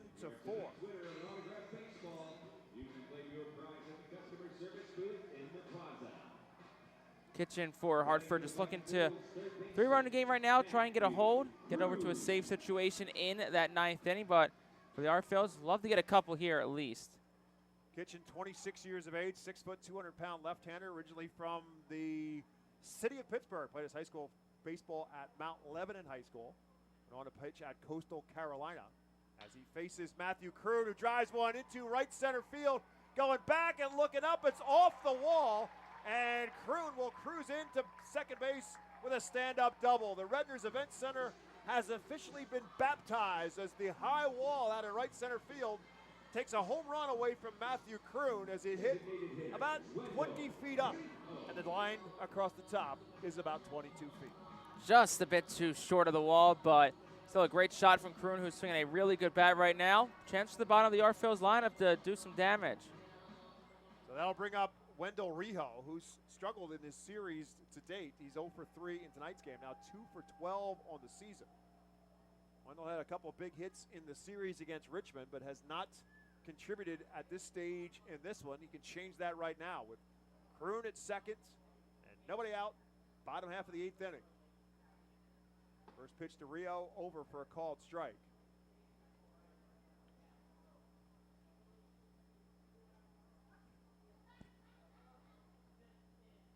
Kitchen last year at Spokane, their high A affiliate, 22 games, did make 4 starts, total of 60 innings pitched. As he comes to the pitch to Rijo that's low. 60 innings pitched, he struck out 55, he walked 16, they got a promotion to Hartford. Played in 14 games, pitched in 14 games for the Goats, all out of the bullpen. Was 0-1 with a 3.43 ERA, struck out 16 in 21 innings. As he faces Wendell Rijo here, the 1-1 count. Rijo rips this one into left field. Boswell going back, looks up and hits off the wall. Kroon will cruise around third base. He'll come home, and Wendell Rijo has indeed contributed with another stand-up double, back-to-back doubles for the Phils, and they cut the deficit to 7-5. Everybody loves a little late-game rally, so why not now? Bottom of the order for the Phils. Now you got Cody Roberts up, who's got a couple hits today. See if he can keep it rolling with no outs. So the Phils now finally getting in on the extra base hit parade. The Goats have certainly had their fair share of extra base hits in this one. And now the Phils with a couple of doubles. That's 4 doubles in total tonight for Reading. And, of course, the home run by De La Cruz as Cody Roberts, who has one of those doubles, steps to the plate. Roberts 2 out of 3 on the night. As Rijo takes his lead off a second, Roberts' first pitch swinging and fouls it out of play. Roberts doubled in the second, scored a run, and singled as well in the fourth. 26-year-old out of Johns Creek, Georgia. Played his college baseball at North Carolina. Pitch to him is slapped towards second baseman Eddie Diaz. He'll make the play to first. That'll allow Rijo to move up 90 feet to third base as Roberts is retired for the second time. Man at third base now, and one down for Pedro Martinez. But it's a productive out regardless from Roberts. Yes, you're down 2, but productive out like that, get a guy to third with 1 out, you'll take it. Pedro Martinez is hit into some hard luck tonight. Some good defense by the Yard Goats. Pedro Martinez could have himself maybe 1, maybe 2, maybe even 3 hits, but he's 0 for 3 instead. With Rijo at third now and 1 out. First pitch to him, tap foul. Al Padrique will run it down. Al, a former middle infielder in his playing days, played in the majors for the Mets, played for the Pirates, played for the Tigers as well, before embarking on a coaching career that's taken him all over Major League Baseball and the minor leagues. As Martinez lines this one, and this one will find green grass, a base hit, RBI, as Rijo will come home with run number 6, and the Phils have cut it to a 1-run game. Rijo scores, Martinez makes it a 1-run game for the top of the lineup. That's got to feel great for Pedro Martinez. As I said, he's had a couple hits taken away, and for a moment, he probably thought, here we go again, as Eddie Diaz leaped high, but it was just over his outstretched glove and into center field for a base hit. So Martinez is now at first base. He represents the tying run with the top of the order, as Jake said, and Johan Rojas at the plate. Rojas 1 for 4 on the night as he takes the first pitch over for a called strike. Rojas with a double back in the second inning. Also stole a base. Actually was balked to third base, I should say, to be more precise. That speed of his, forcing Nick Garcia to commit the balk that got him to third. This one, he hit him in a foot. So that will allow Martinez to move into scoring position. Now the question is those valuable feet and leg of Johan Rojas as he got hit by the pitch, and he is still down on his knees in the batter's box. Yeah, it's not what you want to see. Obviously, hit by a pitch gives you a base runner to keep the rally going, but slow to get up. And Rojas to his feet, getting 10-2 by athletic trainer Steve Torregrossa. And you just hope that Rojas is okay, because great person, great baseball player, and just a valuable piece of this team and the Phillies organization. Torregrossa, with his first year here in Reading, was at Jersey Shore last year, his 4th stop in the Phillies minor league system. Again, looking at Johan Rojas, the question is whether or not he can stay in the game. Right, looks like it's his right foot, his trail foot, obviously a right hand that back foot, it looks like. He's going to try and walk it off, which he's doing very, very gingerly. You want him on the bases, obviously, for his speed, but if he can't run, then you got issues, because obviously he's got to run at center field as well. So that's the question right now that Steve Torregrossa and Al Padrique, who's involved in the conversation, are looking at Johan Rojas to see whether he can go or whether he's going to have to come out of the game. And Johan is in some serious pain. I think they're going to take him out. Looks like Rojas walking towards the dugout. Al Padrique looking at the dugout to decide how he wants to play this. Is he going to put somebody in there for his ability to run, or is he going to put somebody in there who's going to stay in center field? Looks like it's Cam Cannon who's going to pinch run. Right, so that's what I'm thinking. The Cannon will probably pinch run. And the question becomes, what do they do in the outfield? We're not sure about Ethan Wilson, who's one of the top prospects. He hasn't played in either of the 2 series. We think he's shaken up a little bit. So the question will be how the Phils will ultimately then replace Rojas in center field. Right now it's Cannon at first base as the pinch runner. And again, the tying run now at second base, and now we're going to get a visit from pitching coach Blaine Beatty out to the mound to talk to his pitcher, who's got 2 runs already in this inning. thanks to the back-to-back doubles from Matthew Kroon and Wendell Rijo. And then the base hit by Pedro Martinez to get the 2 runs across. But now first and second and 1 out, and Oliver Dunn due up for the Phils. And you got a left-handed pitcher out there, and Dunn is a left-handed hitter, so you wouldn't think that this is a pitching change. There is activity in the Yard Goat bullpen. It's like a long mound visit here with Dunn set to come up. Austin Kitchen last year was pitching in independent baseball for the Washington Wild Wings, which is not too far from his home in Mount Lebanon, Pennsylvania. He was on a 2016 National Championship team at Coastal Carolina when he was a freshman. He was a freshman All-American for Coastal Carolina, but he's got himself in a jam right now here in Reading, Pennsylvania, as he's got 2 on and 1 out in a 1-run game in the bottom half of the 8th inning. 7-6, Yard Goats on top. Phil's trying to change that here with Oliver Dunn at the plate. First pitch to him, bounces up there, and it's 1 ball and no strikes. Kind of a casual backhanded stop there by the catcher Romo with 2 runners on base. Gets by him, and all of a sudden the lead runner is at third and the go-ahead runner is at second. But he made the stop. 1 ball and no strikes. That's way outside, and it's 2-0. Carlos De La Cruz waits in the on-deck circle. 1 out here in the 8th.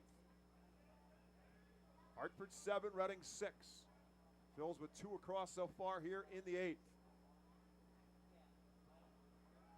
2-0 pitch. Curveball, and it's a beauty for a called strike 1.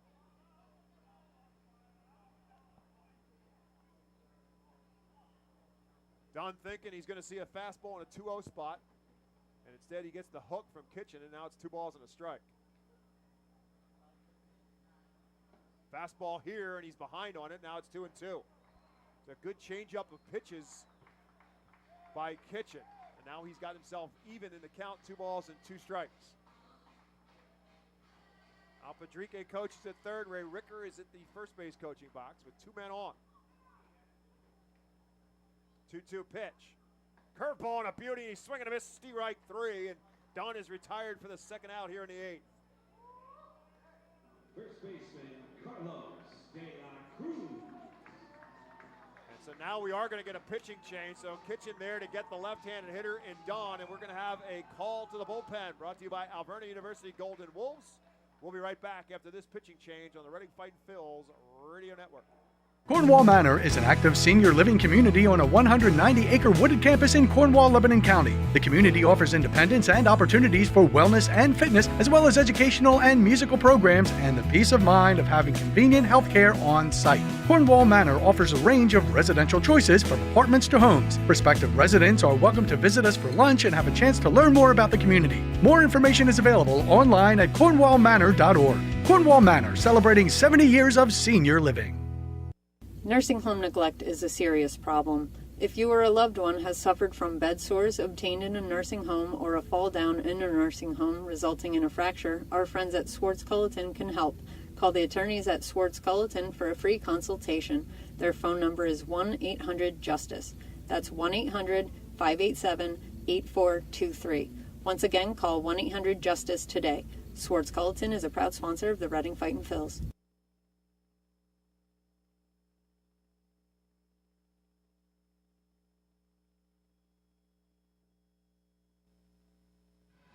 New pitcher for the Yard Goats, 6'5", 225-pound right-hander Adam McKillican will come into the game now, trying to get the Yard Goats out of any further damage. Reading's got 2 across here at the bottom of the 8th inning. They still trail by a score of 7-6. Reading has runners at first and second, and the 3-hole hitter Carlos De La Cruz coming to the plate for the Phils.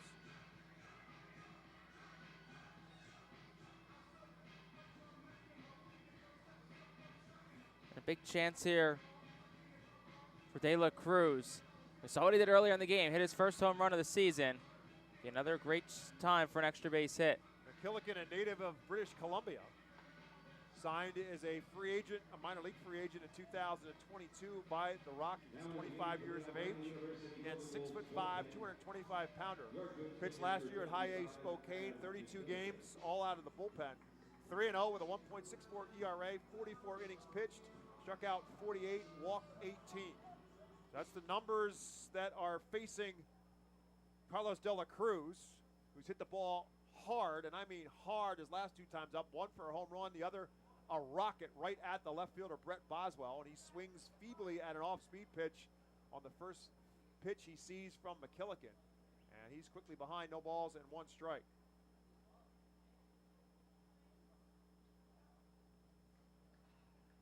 Dunn, the runner at second. Cannon, the pitch runner at first base.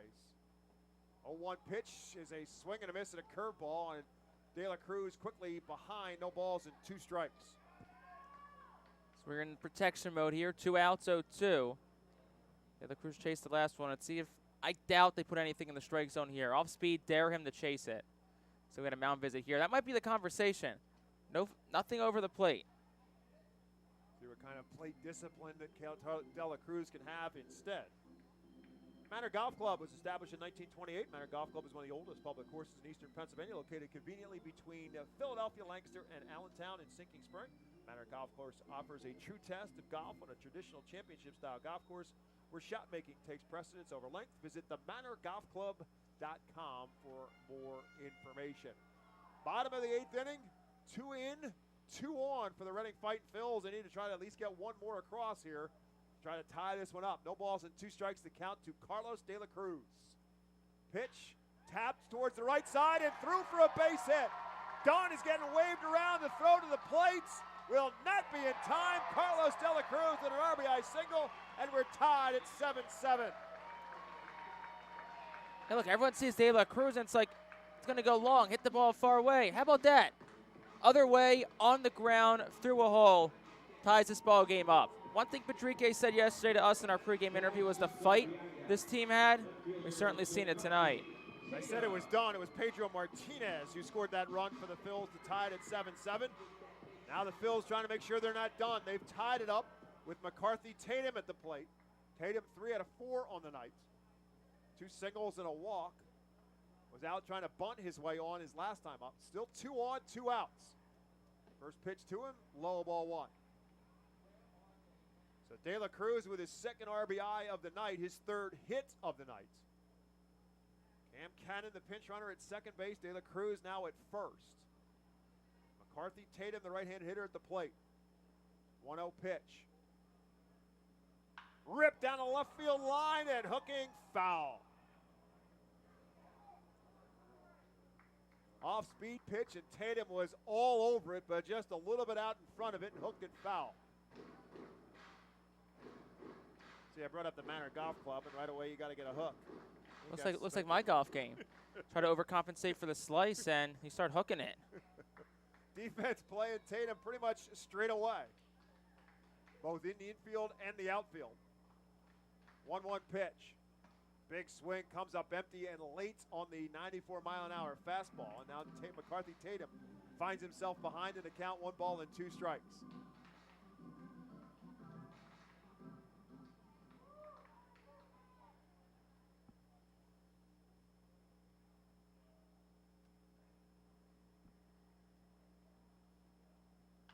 This one just staying alive up there as he fouls that one out of play.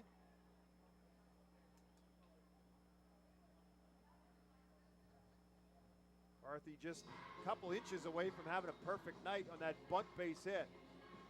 The pitcher, Phineas Del Conta Smith, made a great play on him, fielded it, threw him out, just barely got him out at first base in the 7th inning.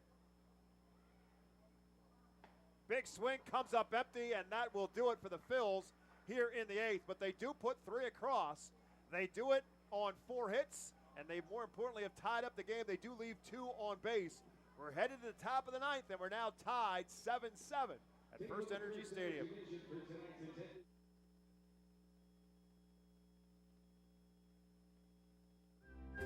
White Star Tours and Travel Centers offers the Our Phils fan road trip again this season. It's your chance to hit the road with other Our Phils fans, see an Our Phils road game, meet with an Our Phils player, and also see an Iron Pigs and Phillies road game. The White Star Our Phils road trip visits Altoona, Toledo, and Cleveland from Thursday, July 20th until Sunday, July 23rd. See the Our Phils in Altoona Thursday, meet with an Our Phils player or coach, Then head to Toledo Friday and Cleveland Saturday to see many former Fightins in action. The trip heads back to Reading on Sunday. Visit the customer service booth for more info on the White Star Our Phil's fan road trip to Altoona, Toledo, and Cleveland. Space is very limited, so sign up today. You can add a delicious all-you-can-eat buffet to any Reading Fightin' Phil's game ticket for only $21. This selection includes barbecue chicken sandwiches, cheeseburgers, hamburgers, hot dogs, corn, pasta salad, baked beans, potato salad, chips, cookies, and so much more. Drinks feature all Pepsi products. Call the Fightins at 610-370-BALL. Order online at ourphillies.com or visit the Customers Bank ticket office at FirstEnergy Stadium.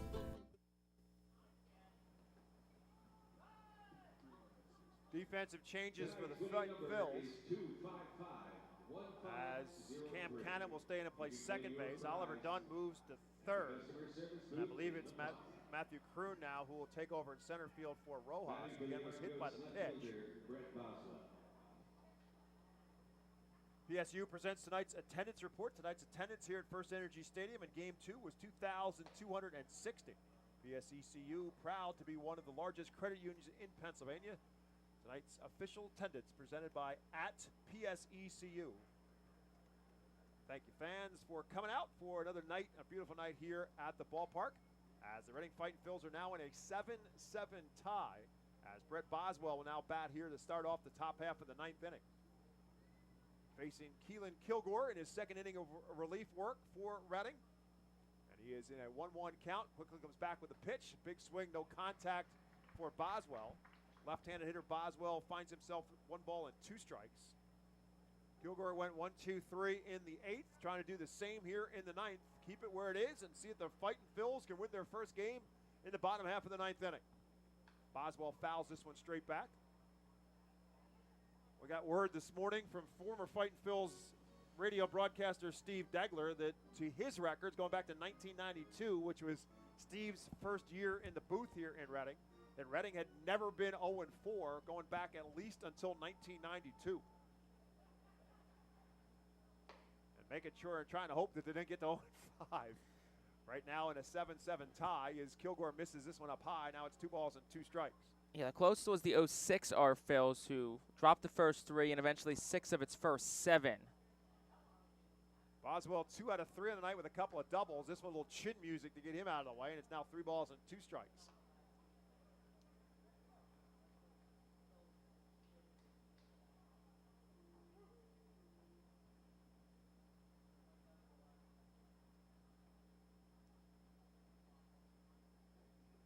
Full count, fouls it straight back. Keelan Kilgore just happened to be back on the mound. As I mentioned, he was activated on August the 29th and ended up pitching in a total of 8 games, 5 at Clearwater and then 3 at Jersey Shore.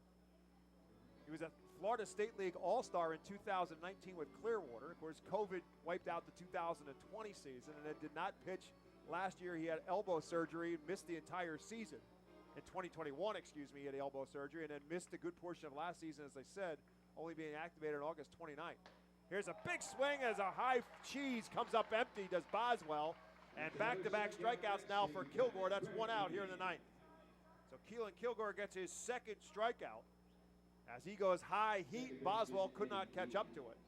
And that'll bring up the 9-hole hitter, Eddie Diaz. He's had a night he'd prefer to forget with a bat in his hands. He's 0 for 3 with 3 strikeouts. First pitch to him is up high, ball 1. 94-mile-an-hour fastball from Kilgore.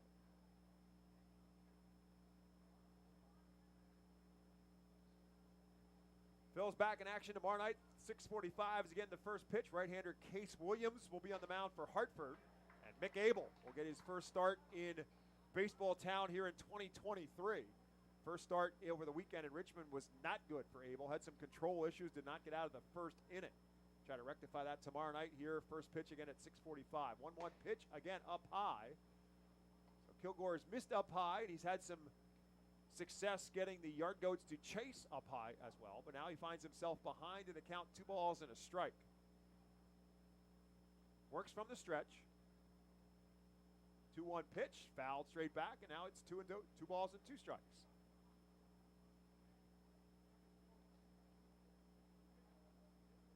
Fightins will send 5, 6, and 7 due up in the bottom half of the ninth inning. That's Radcliffe, Kroon, and Rijo due to bat for Al Padrique.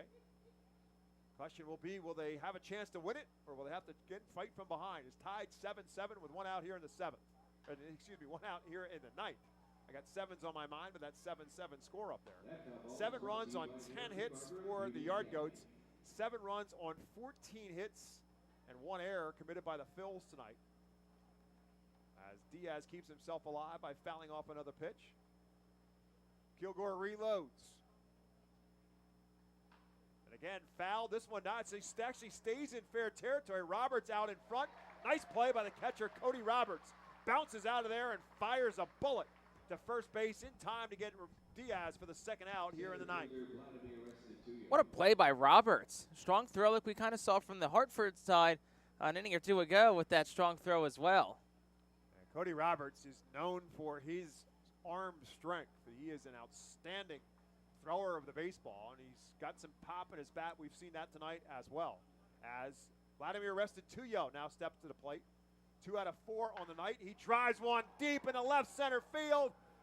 And look up and say goodbye. Restituyo has done it again, and the Yard Goats are right back up on top on another home run. This one a solo home run. It's now 8-7 Hartford.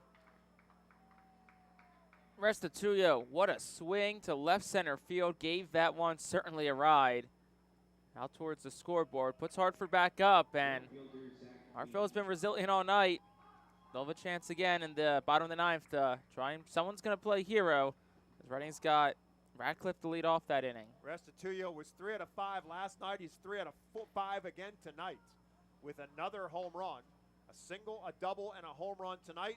He had a single, a double, and a home run last night as Zach Bean steps to the plate. First pitch coming up from Kilgore. Excuse me, second pitch coming up, and the first one was up high, so too is the second. Now 2 balls and a strike. So again, the bullpen not able to hold the leads here in this one for the Phils. And now trail 8-7, hoping to stop it right here. 2 outs, Bean with a weak hit to the left side that Martinez couldn't play cleanly. Pedro was kind of in that in-between spot. Does he catch the ball in the air or try to field it on a hop? With Bean running down the baseline out of the left-handed batter's box, he's got good wheels. It's a do-or-die play for Pedro Martinez and will probably be ruled a base hit for Zach Bean. He's on first base now with 2 outs here in the 9th inning. Officially ruled a base hit, so back-to-back base runners for Hartford. 12th hit now of the night for the Yard Goats as Hunter Goodman steps in. He's got 2 home runs. Bean takes off, and they will get there without even a throw. That was an excellent jump, too, by Zach Bean. I don't think there's probably a play if Roberts throws down. Roberts has a great arm, but just that jump by Bean, credit to him, was really good. Bean had 50 stolen bases a year ago. Now he's in scoring position with 2 outs and Goodman at the plate. Goodman 2 out of 4 on the night. There's a throw back. Cam Cannon in at second base and not yet reached the bag, and Bean slides back in safely. Again, 50 steals last year in 92 games at Spokane for Zach Bean. Hunter Goodman, the native of Arlington, Texas, played his college baseball at the University of Memphis. Here's another pickoff attempt. Cannon just kind of knocked that throw down as Bean dives back in. Pedro Martinez will hustle over and pick it up. Goodman last year played at 3 different levels. Began the season at Fresno and Lowe. Played 73 games there. Then got most of the rest of the season at Spokane. Played the final 12 games of the 2022 season at Hartford. Hit just .227 at Hartford as he takes this one up high, ball 3. It's 3-1. A combined, however, 36 home runs on the season last year for Hunter Goodman. He's got 3 on the year so far in this year, and 2 of them tonight. Big swing. Bean again takes off. Snap throw down is not in time. Oliver Dunn, the new third baseman, moving from second to third, thought the throw was there in time. It was a great throw by Roberts, but Bean beats it for another stolen base. So he steals second and third. And now the count 1 ball and 2 strikes to Hunter Goodman. Big lead off of third base by Bean, trying to distract the pitcher, and now the home plate umpire calls time. So Zach Veen trying to do his Nick Castellanos imitation down the third baseline. Yeah, it was halfway down the line. He went home. He stole second, he stole third. And over at third, Dunn's not really playing close to the bag, so Bean's got all he wants. 1-2 pitch to Goodman. Fouled straight back, stays alive. Mentioned the 36 home runs hit by Goodman last year, 22 at Fresno. Then they elevated him to Spokane. He had 12 more at high A. And then again in 12 games in Hartford, he hit 2 more home runs, hit just 227, however, at Hartford. 1-2 pitch, try to check his swing, and he did not, and that'll be a strikeout.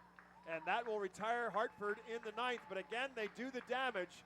The solo home run by Restituyo will send us to the bottom of the 9th. Last chance time for the Phils. They trail at 8-7. Unlike any other area in FirstEnergy Stadium, the Savage 61 Dugout Suite puts you in the closest seat to the action on the field. Located just a few feet from the diamond on the first base side with covered seating, abilities of motion accessible seating, and the most unique view around. Your group will thank you over and over again for this one-of-a-kind experience. Tickets for the Dugout Suite start at $27 and include options to add food and drink packages. The ProMax Fence Systems Foul Porch is an exclusive group experience. Located in our left field corner, groups of 20 to 30 people are treated to 2.5 hours of all-you-can-eat buffet and drinks. In a festive atmosphere with a bird's-eye view of the visiting bullpen, regular season tickets are $34 for groups of 20 or more. Call us today at 610-370-BALL to reserve a spot for your group. The Penn State Health St. Joseph's 67 Club is the original hospitality area at FirstEnergy Stadium. Conveniently located along the third base side, the 67 Club gives you a front row seat to all the action at the hot corner. The area is safely protected from line drives with a large see-through net.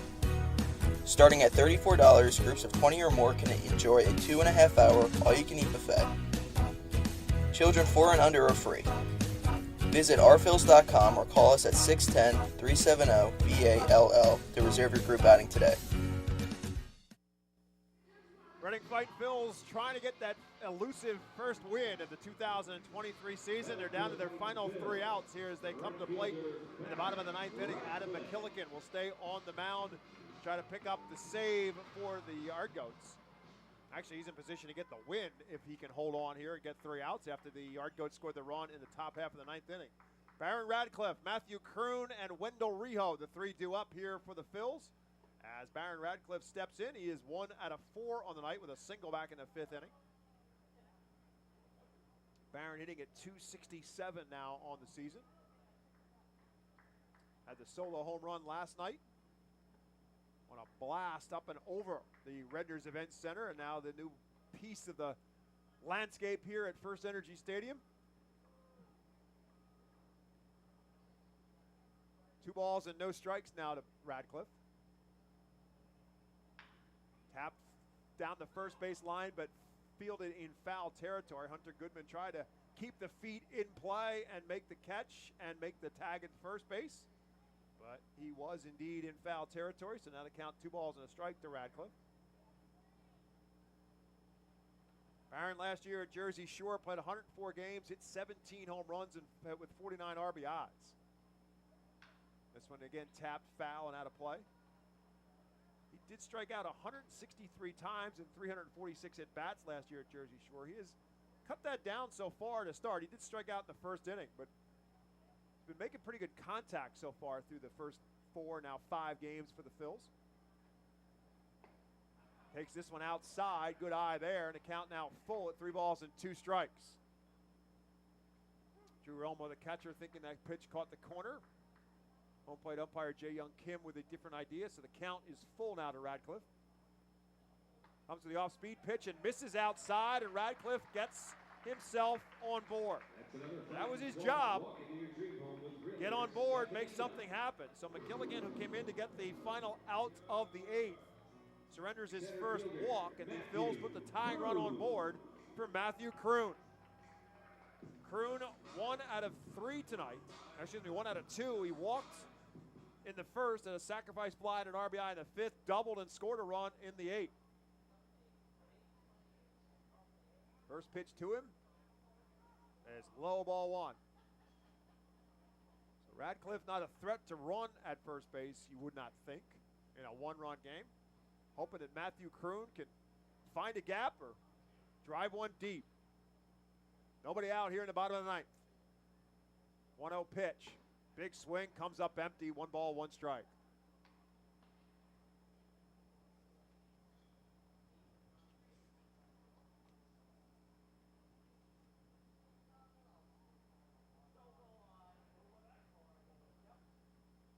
This one in the hole and through into left field for a base hit.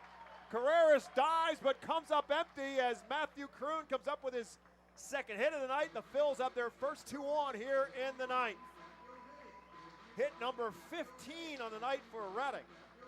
Radcliffe now moves into scoring position with the go-ahead run. Matthew Kroon at first base and Wendell Rijo at the plate for the Fightins. Again, Wendell, the MVP of last year's team, with a team-high 53 RBIs on the season. He's got 3 on the year, including 1 tonight on an RBI double his last time up. He's 1 out of 4 on the night. First pitch is way up high, ball 1.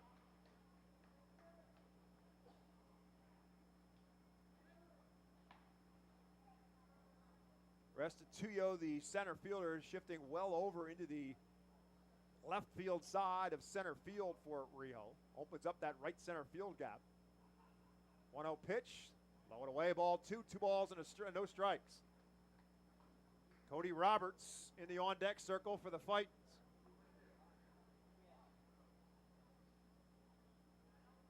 Reading gets some activity in the bullpen just in case the Fightins can tie this one up. Big swing, and Rijo fouls it off at the plate. And the count now 2 balls and a strike. Wendell had ideas of ending this one right here and right now with that swing, but he only got was a piece of it.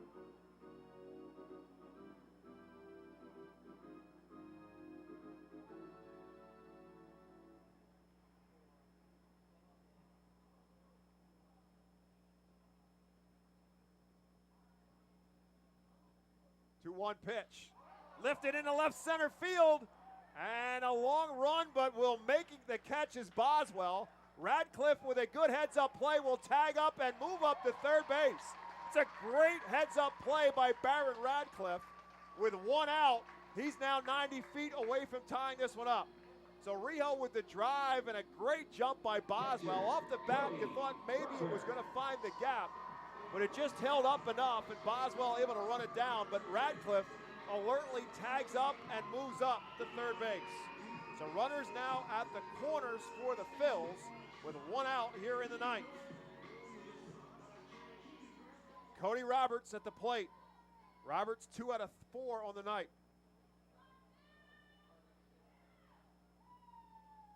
First pitch way outside. Good stop by Romo to make sure Radcliffe can't score it easily. Roberts doubled and scored in the second, singled in the fourth. Fly out and a ground out in his other 2 plate appearances.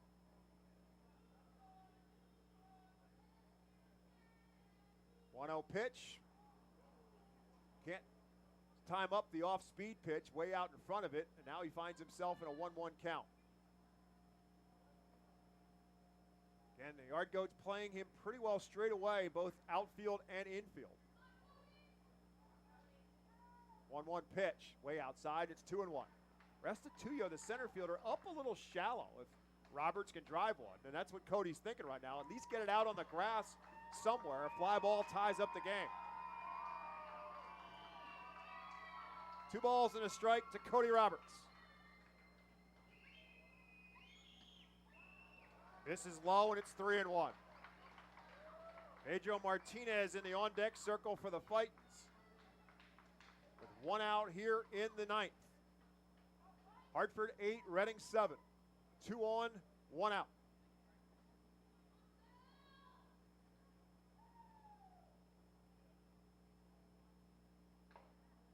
Beats this one foul, hit off the plates and trickles down the third baseline. May have gotten a piece of the catcher, Romo. So the count now even at 2 balls and 2 strikes to Cody Roberts.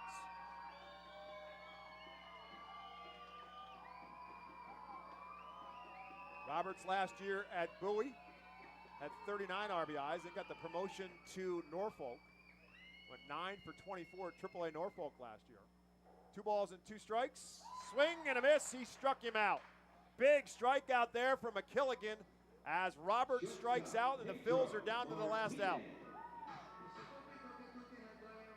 Second strikeout for McKilligan since coming into the game. And it's Pedro Martinez who will come to the plate. Pedro had an RBI base hit his last time up. He's 1 out of 4 on the night. So 2 on, and now down to their final out are the Reading Fightin' Phils here in the bottom of the 9th inning.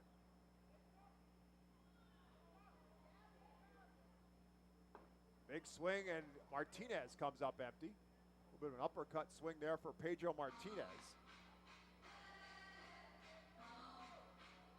Pedro with 1 RBI on the season, and that was in his last plate appearance. Looking for a big one here to try to tie it up.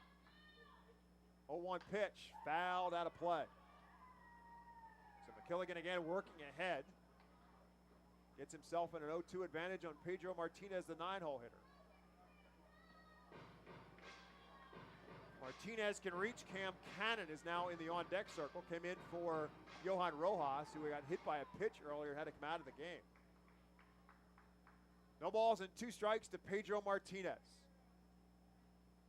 Big swing and a miss. He comes up empty, and that will do it. As the Hartford Yard Goats will win again. As the Phils come up empty, they got the men on base here in the 9th, but they could not get the hit they needed to get the run home. And Reading will drop to 0-5 as Hartford wins this one by a final score of 8-7. We'll take a timeout. Back with a postgame show on the Reading Fightin' Phils Radio Network.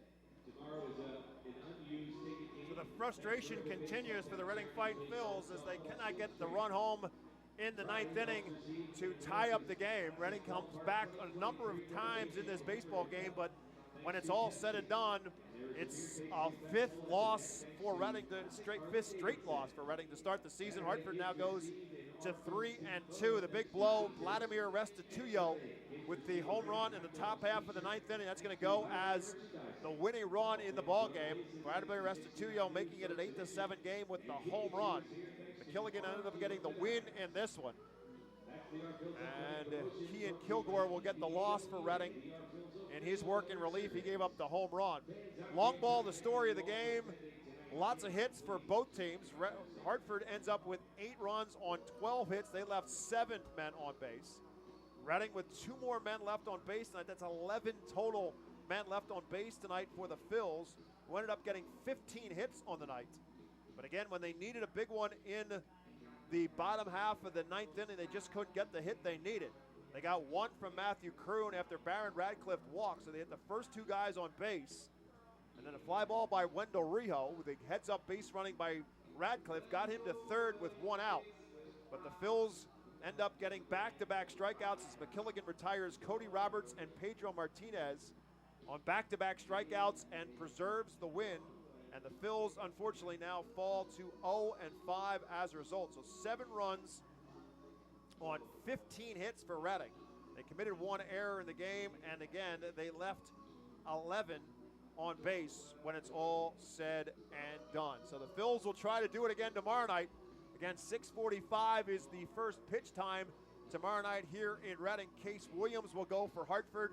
Mick Abel on the mound, one of the top prospects in the Phils organization, the number 2 overall prospect, will try to get the the losing streak started and get the elusive first win for Reading. Again, big nights tonight for Hartford from Vladimir Restituyo. As we mentioned, he had another 3-hit night with a single, a double, and that winning home run. Hunter Goodman hit a couple of home runs tonight for the Yard Goats as well. And a home run as well for Julio Carreras, his second in a couple of games here against the Fightins.